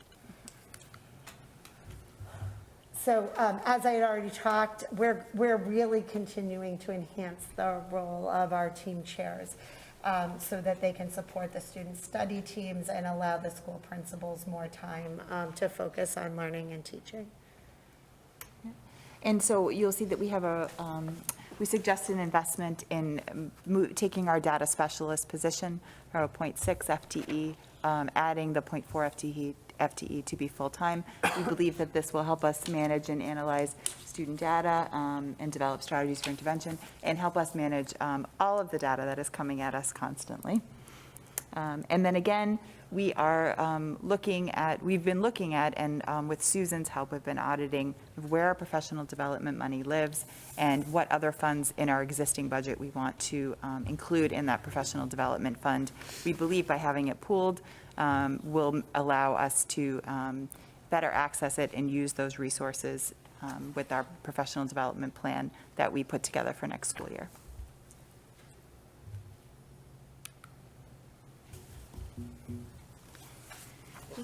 Would the committee like to pause? Is now a good time to pause? I was going to say. That was a lot of information. That's a lot of information, We do exactly, know so- that, but we felt it was important to tell the story Yes. of where we were at. Yes, so if there are questions, now's probably a good time to pause before we go into the financial side of it. So, Chuck? I have a bunch of them, but I just wanted to ask one now on the, with all the FTEs that are being proposed to add, a real good chunk of that is going to social emotional things. And my question is, Jen, you mentioned, by the way, great job. I'm sorry, I should have said that first, but you mentioned throughout, a lot of the data you're looking at is kind of coming off of COVID type situations. I guess I'd be interested in, where were we with needing that before COVID? And once we finally get through this and we get these kids back to normal lives, are we going to be maybe overstaffed in that area? Does that make sense, what I'm asking? Yes, and I think, I wish I could say that we're going to get back to where we were before, but I honestly think we're going to be in a new normal for a very long time, feeling the impacts of this. Sarah and I have met frequently with our early childhood providers, and they're telling us that the students they're working with that are 1, 2, and 3 years old are not coming in with the skills that they would anticipate. So we're anticipating a long-term effect of this as we come in. I can also tell you, just because we don't necessarily have the longitudinal data of what was happening pre-pandemic, but from our staff that was here, they were beginning to see that increased need even prior to COVID, just with the increased demands of coursework and anxiety and all of the other pieces that were coming with that. So I don't envision that we're going to get to a point where we're going to say we're overstaffed, especially when we think about some of those really preemptive things we can start to do, hopefully in the future, around general ed supports and groups and instruction. That's well said, Jen. I think it speaks to even conversations we've had with our high school leadership team, and understanding the ripple effect of not having adequate supports at the elementary level, that by the time kids get to high school, it's harder to address some concerns. And so it's definitely a need that was present in the district, from what I'm hearing, before the pandemic. It's just been magnified now, and made it just so much clearer of where the need is. Thank you. Aaron? So just a couple questions. I'll also say that was fabulous presentation. And similar to last week, I just really appreciate the way you're able to connect everything that you're proposing to the goals and initiatives in the district. And listening to it and recognizing what these ads represent, it really feels more like we're filling in holes. They feel more like needs than wants. So I'm grateful that we're in a position to do this. So when you were talking about the ELL instruction, by adding an FTE and by increasing the coordinator role by 0.2, are we going to be able to meet all those hours? That's a great question. Yeah. So they are requirements, and, there aren't many districts in our state that do actually meet that full requirement. So in full transparency, no, we won't quite meet that. We will get much closer, though, And the thing that it's going to allow us to do that will also really benefit the programming is, with having 8 or 9 schools, depending on, where we are in the year, for our 4 staff members to work across, there's just, a lot of going back and forth. And so we were talking this year about, like, it would have been nice to have one dedicated person here at the high school, just because of the way the schedule works. That would have been a lot better for our students. Instead, we have 2 people that are here partially. And so it is, the extra staff not only gets us closer to that goal of meeting the recommendations, but it allows us to provide better services in the time that we do have scheduled. And so I think that this is a good step in the right direction. But as our EL numbers change or grow, we will have to continue to have this conversation and to really closely monitor the needs of these students. Okay. When you spoke about the Academic Support Center at the high school, you mentioned for Tier 2, and I didn't know if that was the intent, because my understanding it was actually for Tier 1 students that we were adding this, so I just wanted to clarify that. Yeah, so Tier 2, I say Tier 2 because it's not a general education content class. Tier 2 speaks to the supports for general education as well. So Tier 2 is not accessed necessarily through special education. So it would be accessible for all students for support in their Tier 1 courses.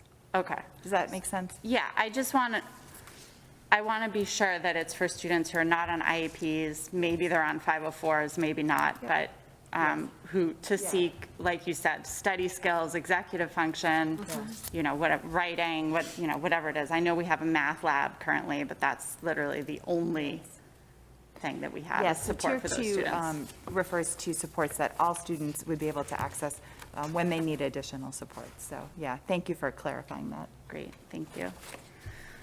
Those are my main questions. Sir? Again, I'm really appreciative, I'm going to beat a dead horse here, about grounding all of your recommendations, priorities in the data and what you're seeing, what the needs are, and filling gaps. So thank you for that. And following up on Aaron's question about the Academic Support Center, do you have a sense of capacity by adding the 1.0 FTE coordinator and the teaching fellows, like number of students you anticipate being able to provide services? That's a great question. We have not analyzed specifically capacity, and I do think in some ways we view this first year as a pilot of the program. As I said, we envision kind of this hub that students come in and out of, and wouldn't necessarily be there for an entire class period, sometimes even just for a quick check-in. But I think that, obviously having one teacher and then 2 other support staff, does limit the amount of students that would be able to access it at any one time. But I think that another important piece of it too is that we're looking at not just within the school day, we're even talking about ways to enrich curriculum for students. This could be a spot where tutoring happens after school, before school, and so it wouldn't all have to happen just within the confines of the school day.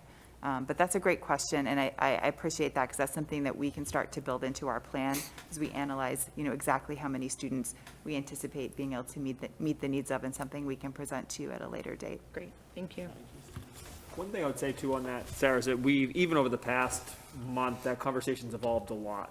And I think there's been a lot of momentum picked up around executive functioning in that area. I think we've seen, as the year has continued to go by, we see more and more students struggling with executive functioning skills. So we started to think about, is this a space where we can provide more targeted sort of support in, executive functioning?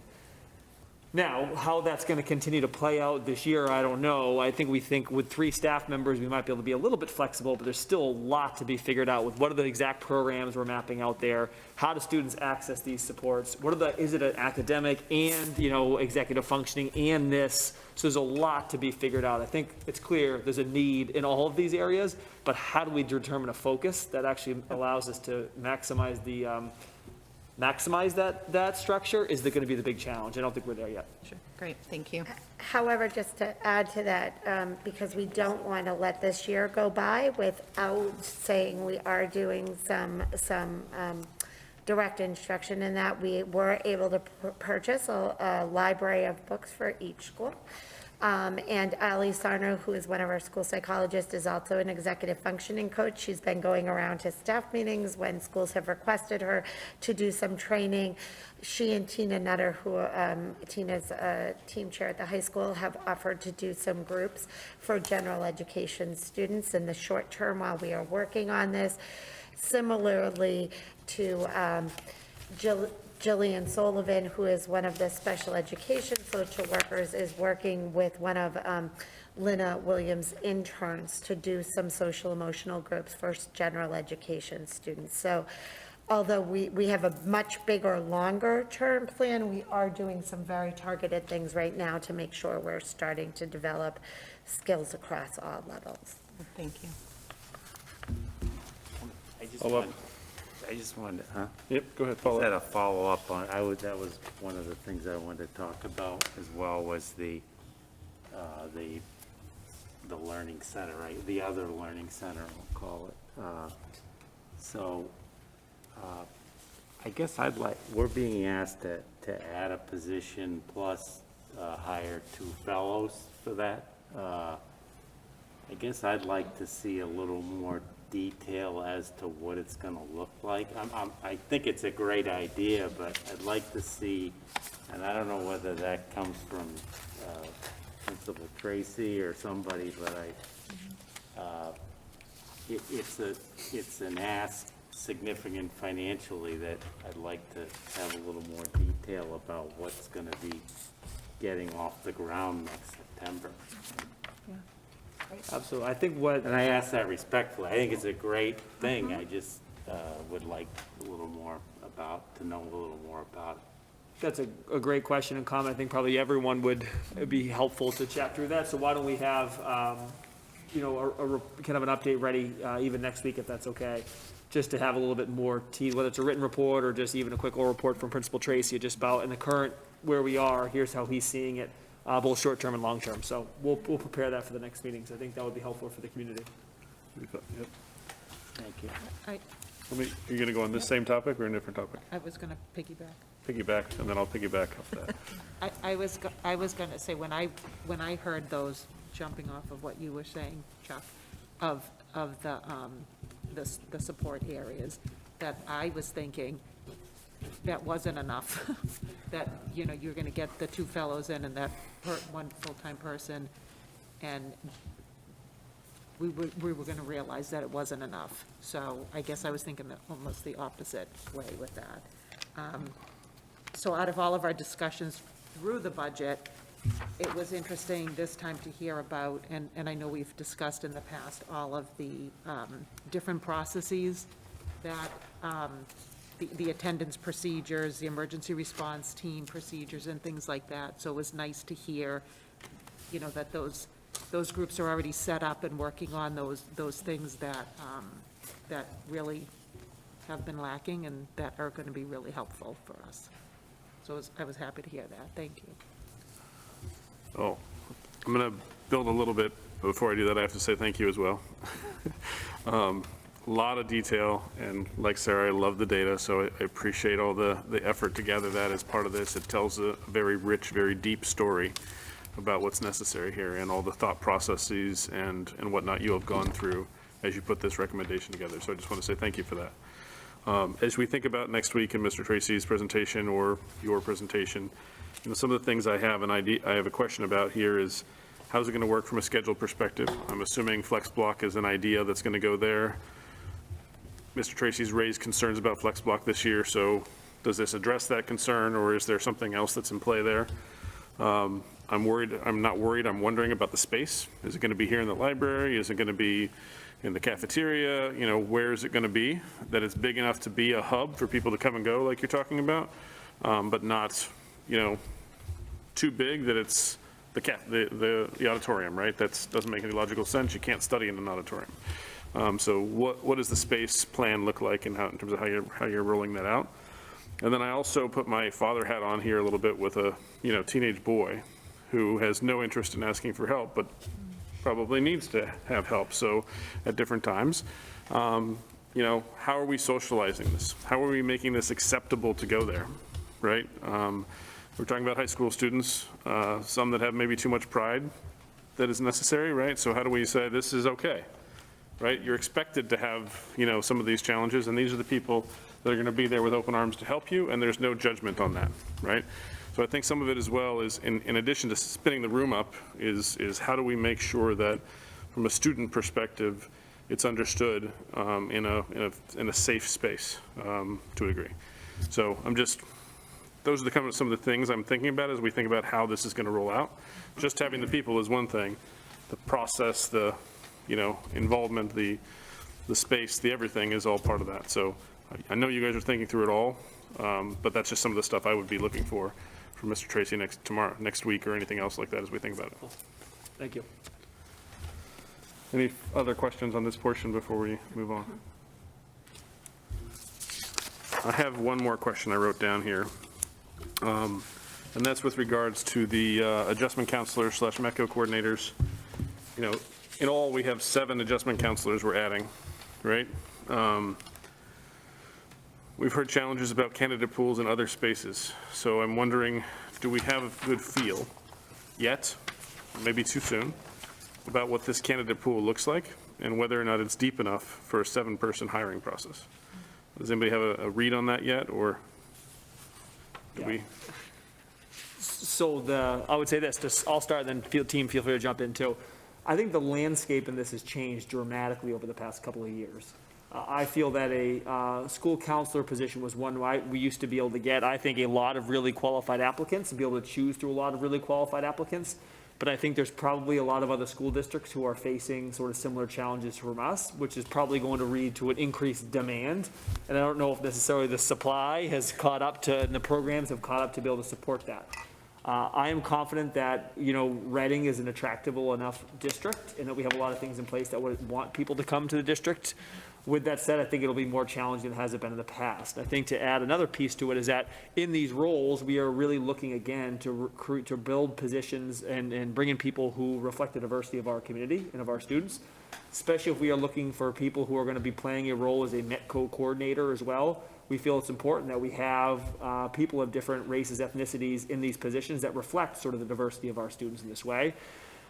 So we're going to be working closely with Mr. Martin over the next couple of weeks to think about how do we recruit sort of outside the traditional circles that we may have been looking if we are trying to get more racial and ethnic diversity. So we're hopeful that, he has some ideas for ways we can do this, but I think it's not just, so to answer your question, I think it's more challenging than before, but we're confident we can fill 7, yes. But I don't think just filling the roles with good people is enough. I think it's filling the roles with good people and making sure we make progress towards filling these roles with staff members, again, who are reflecting more of the racial and ethnic diversity of our students, particularly our Boston residents, who we know sort of will be connecting so closely with this role too. So I don't think the 7 is as much of the challenge as it is, again, hiring to, again, move the needle forward on increasing diversity in our staff. So real quick before we go off of that, and yes, then Chuck. So excellent. I think a lot of that, it hits on a lot of the goals the district's had for a while in terms of trying to fill some of those, make sure we have targeted needs, we fill the diversity, we have other candidates coming in. So that's great. I think the other question I add as we build on that is, how do we build a community amongst those adjustment counselors? How do we build the supports? How do we build the organizational structure so that they're not islands in individual schools, right? So we have to make sure that from, a professional learning community, whatever else we want to, whatever that is. But now again, I'm sure you guys are thinking this through, but that's one of the questions as well. With 7 new hires in that space, theoretically 1 at Coolidge, theoretically stepping stones to a degree here already at the high school as well. But how do we build that collective community in that space that supports each other? Yeah, absolutely. So I do think, so one, just anecdotally to answer the first question, I can tell you, I've had a couple of our current staff reach out and say, I have an amazing person that Awesome. we should start talking to that would really fill some of that equity and diversity we're looking for, but really also be able to do some amazing counseling. So I think not only as us being an attractive district, but relying on some of our social capital amongst our current staff is going to really benefit us. Some of the things, as Allison Wright and I became a team looking at student services, with her really a focus on special education and me more globally, we actually changed some of the evaluation structures of staff. The team chairs had always reported to the director of student services historically, but school psychologists fell under the team chairs and the principals for evaluation, and we felt strongly that that needed to be flipped. So now we supervise the OTs, PTs, each of those cohorts, the school psychologists, the team chairs, and the social workers that are currently in the district fall under me, and that is where some of that district team that we talked about is meeting, and as that social worker cohort grows, we envision, we have very regular meetings with the team chairs, the school psychs, each little cohort, that the social workers will then become part of that as well. We've already talked about, we do something called supervision for our school psychologists, people who are doing that high level counseling service, who need support themselves to process and understand what's happening. Our school psychologists and current social workers have that support. So we would look at expanding that to meet the bigger pool of school social workers and adjustment counselors. So we're very conscious of making sure that as we set them up for success, as we continue to build that consistency and capacity across our district, vertically and horizontally. That's what I'm saying, that, your point of what you're, that's hard, right? It's hard, like, I think the easy part is to hire the 7 roles and, we say we're set, and then to expect that sort of all of a sudden, that they're then positioned to be able to meet the social and emotional needs of our students. We know there's a lot of work to be done to figure out how to then the new role work side by side with our principals and make sure that they're sort of moving the work forward collaboratively. How do we build a culture amongst the counselors and METCO coordinators to make sure they're working sort of aligned in the work they're doing across schools?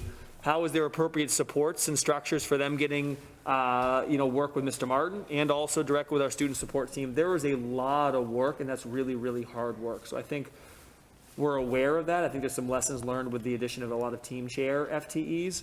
But I think that's the harder part of this than is honestly filling the role. So I just want to make sure to emphasize, I think, yeah, you're spot on with the different things you need to think through. Chuck, did you want to ask a little bit? I just had a follow-up on that as well. This is something that, again, I go back, it's a significant ask. It's a lot of positions. I know some of it's paid for through the Metro grant. I guess, I got to be mindful, I don't want to get into operational type question or issues, but I'd be interested to see how that, I guess the job description, how it's unique. Someone is wearing the hat of as the METCO director plus as the counselor. So again, it being a significant budget ask, I'd like to maybe see, again, I understand I don't want to step into operational, but I think it's important to kind of see how that will. Is that position going to report to Curtis or to the building principal, or how's that going to work? Sounds like Jen. I think as Jen's Or alluding Jen, to, yeah. there would be kind of some co-ownership, and definitely the person would be part of different cohorts to receive support.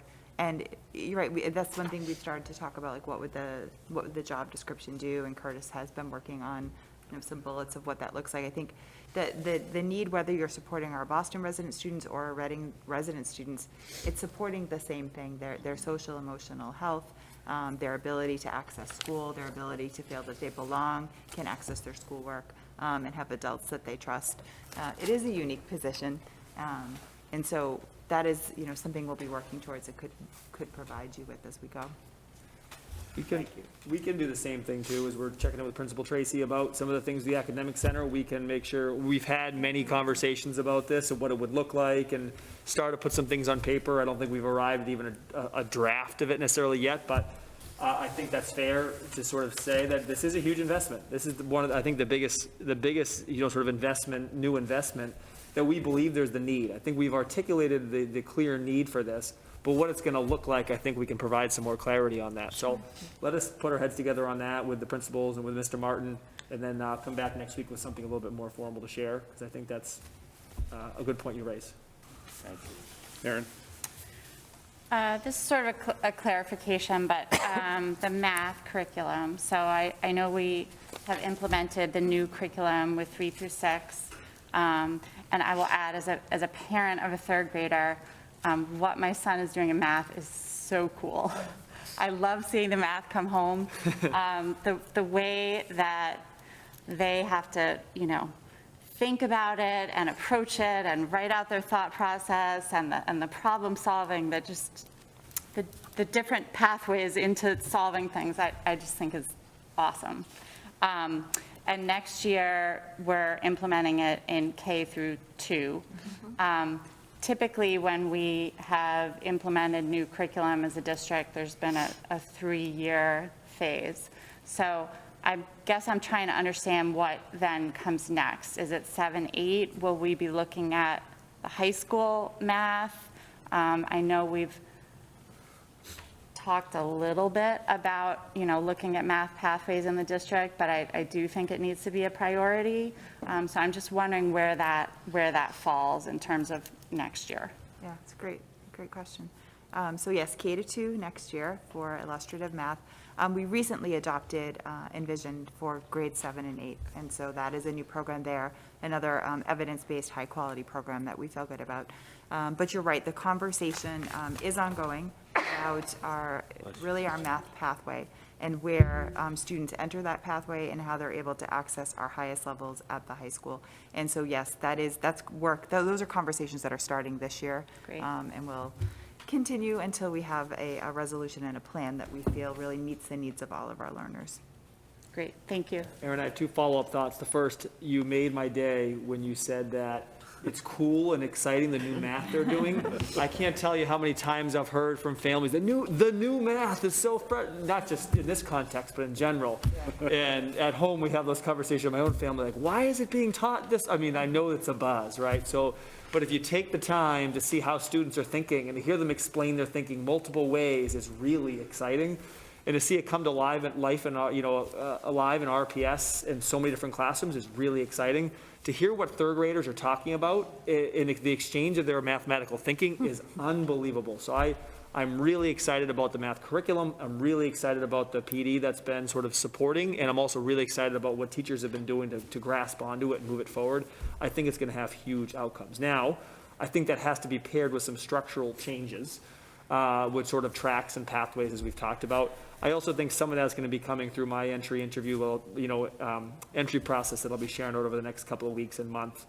There are some barriers right now, and for students for accessing higher level math classes, and we need to make sure that we remove barriers and increase access to that. So the curriculum in itself is not enough. You need to change some of the structures, and we're very aware of that too. Thank you. Okay, any other questions before we move on from the committee? All right, back to you. Thank you. I'd like to now focus on the financial implications of these priorities that have been so thoroughly and articulately described by Dr. Stiles and Dr. Hardy, as well as the financial implications of ensuring that all of our contractual obligations and legal mandates are met. So we'll be focused on regular day this evening and special education, which make up 90% of our budget, of our recommended budget. I'll begin first with regular day, then we'll pause for questions, and then I'll move into special education and then close. Regular day is on page 23 of the budget publication for those who'd like to refer to it. Regular day totals has a total budget of $29,704,746. This recommended budget represents a $1.244 million increase. It's a 4.4% increase over the FY22 appropriated budget, and it's a budget that fully covers all salaries, services, materials, and equipment for all regular day instructional programs. The personnel portion of the increase in regular day totals $1.1 million, and it consists of the cost of living adjustments and contractual agreements that have been voted on by school committee and our bargaining units. And the 5 elements that you've heard described to you this evening on ways in which we'd like to improve academic outcomes. And just briefly, the full day K, a recommended reduction of a tuition fee, English language, the 1.0 teacher and 0.2 teacher coordinator, the 1.0 academic support center at Reading Memorial High School, the 0.2 academic support person, teacher and stepping stones at the high school, and a 0.4 teacher to deliver multiple sections of an introduction to computer science course. I'll continue with regular days personnel increase. The personnel cost increase overall of $1.1 million in personnel includes supporting student social emotional needs through elementary adjustment coordinators. This is the dual role with the METCO coordinator. And adjustment counselors, 1.0 at Parker and 1.0 at the high school. And then lastly, enhancing our adult practices and systems, specifically by hiring and increasing the data specialist position by 0.4. The non-personnel financial implications for regular day total $122,000, and they're focused on improving academic outcomes. We have seen a contracted increase. We're increasing our contracted services and translation services district-wide. We're contracting teaching fellows for grade 4 at Joshua Eaton, Killam, and the Academic Center at Reading Memorial High School.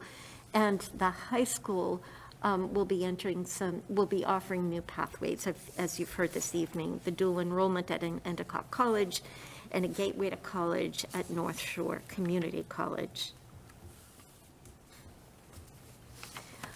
I'm going to pause there for one moment before I continue on with special ed to ask the committee if there are any questions. Chuck? I just had I guess, on the question on the fellows, and Dr. Milichewski, does that, the one at Eaton and then the one at Killam, they aren't assigned to one class, they kind of just cover all the, is that how it works?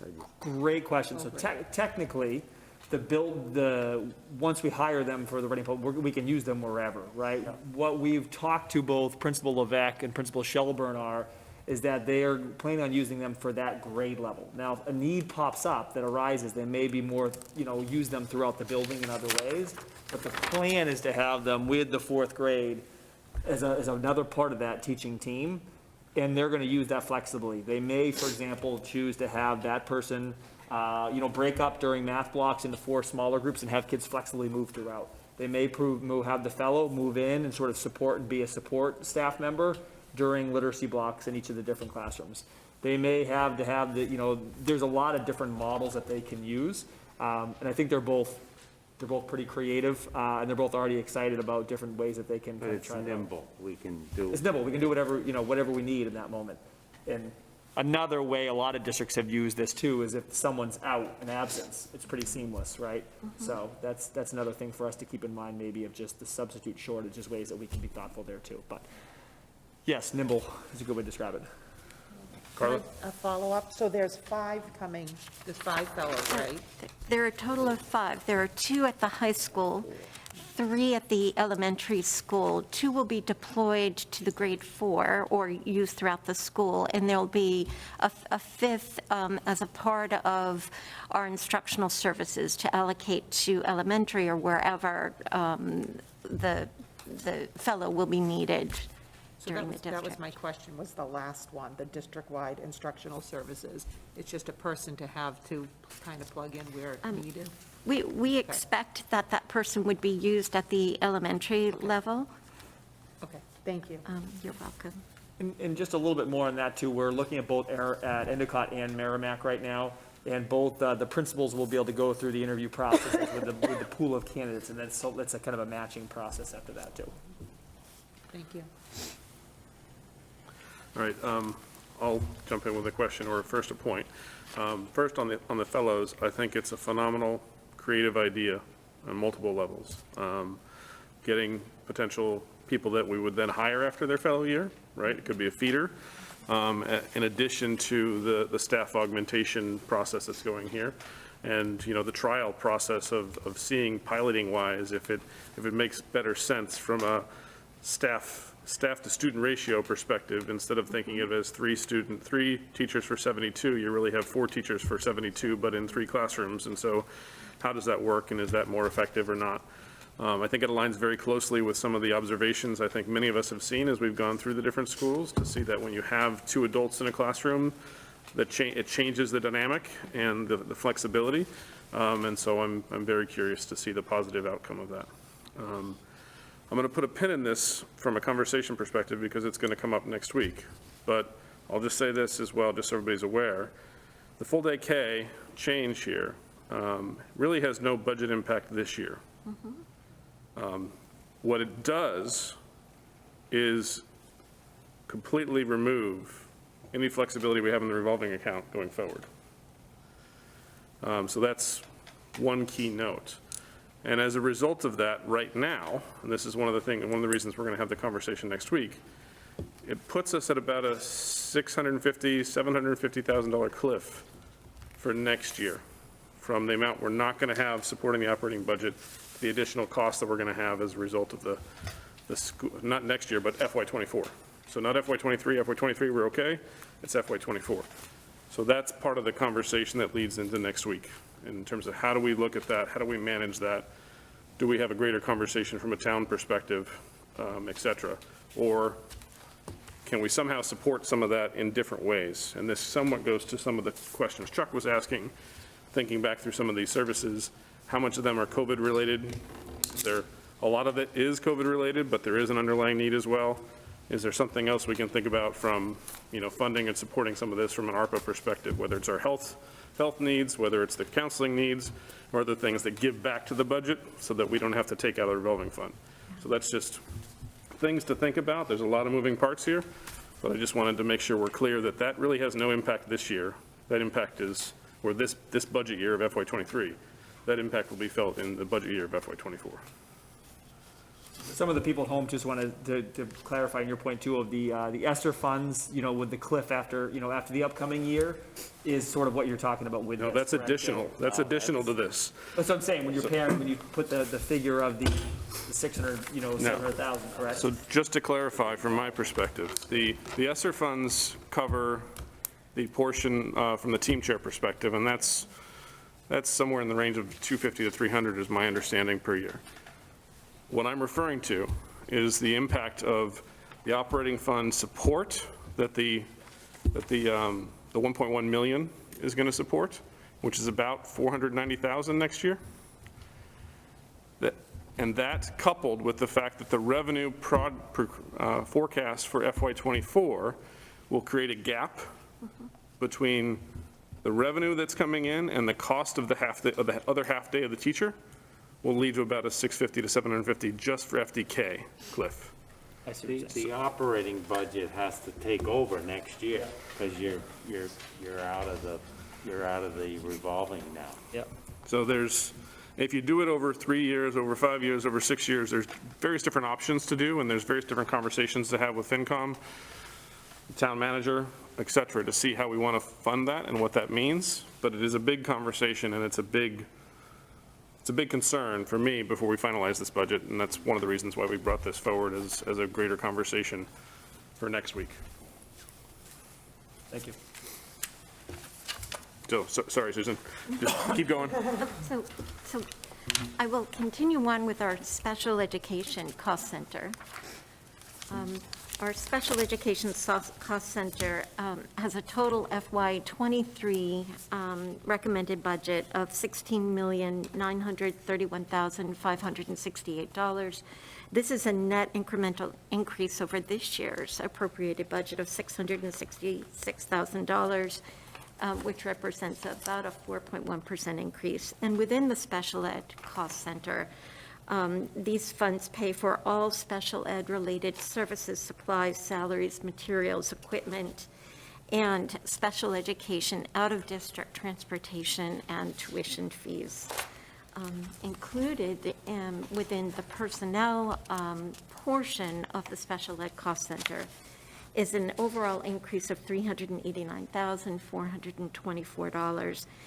This personnel increase is attributed to all of the cost of living adjustments and contractual personnel costs that have been voted on by school committee, and it also covers two of our emerging priorities, the 1.0 social worker for the REACH program and the 1.0 FTE nurse. For non-personnel, our special education cost center budget is increasing $277,415. This is primarily focused on the increased cost in out-of-district tuition fees, which is projected at a 5% increase. It also reflects an increase in settlement agreements projected pending out of districts and new enrollment in out-of-district placements. We see a decrease in out-of-district transportation services, in part driven by the shift between out-of-district projection and residential, as well as parent reimbursements versus contracting out through a transportation company, through SEAM Collaborative. What I'd like to do is pause for a moment to ask questions about the special ed cost center, and then I'll just close with a couple of comments. Chuck? So, thank you, Susan. If you can just go back to that, course. the slide before that. So, with the nurse, technically, we're not asking for another, that's the nurse we approved in the fall, right? So it's not a new FTE. It hasn't been hired yet, but we already appropriated some funds in the fall, so I don't know what, maybe it's just, Where is that know additional? whether that's, I'm happy to clarify that.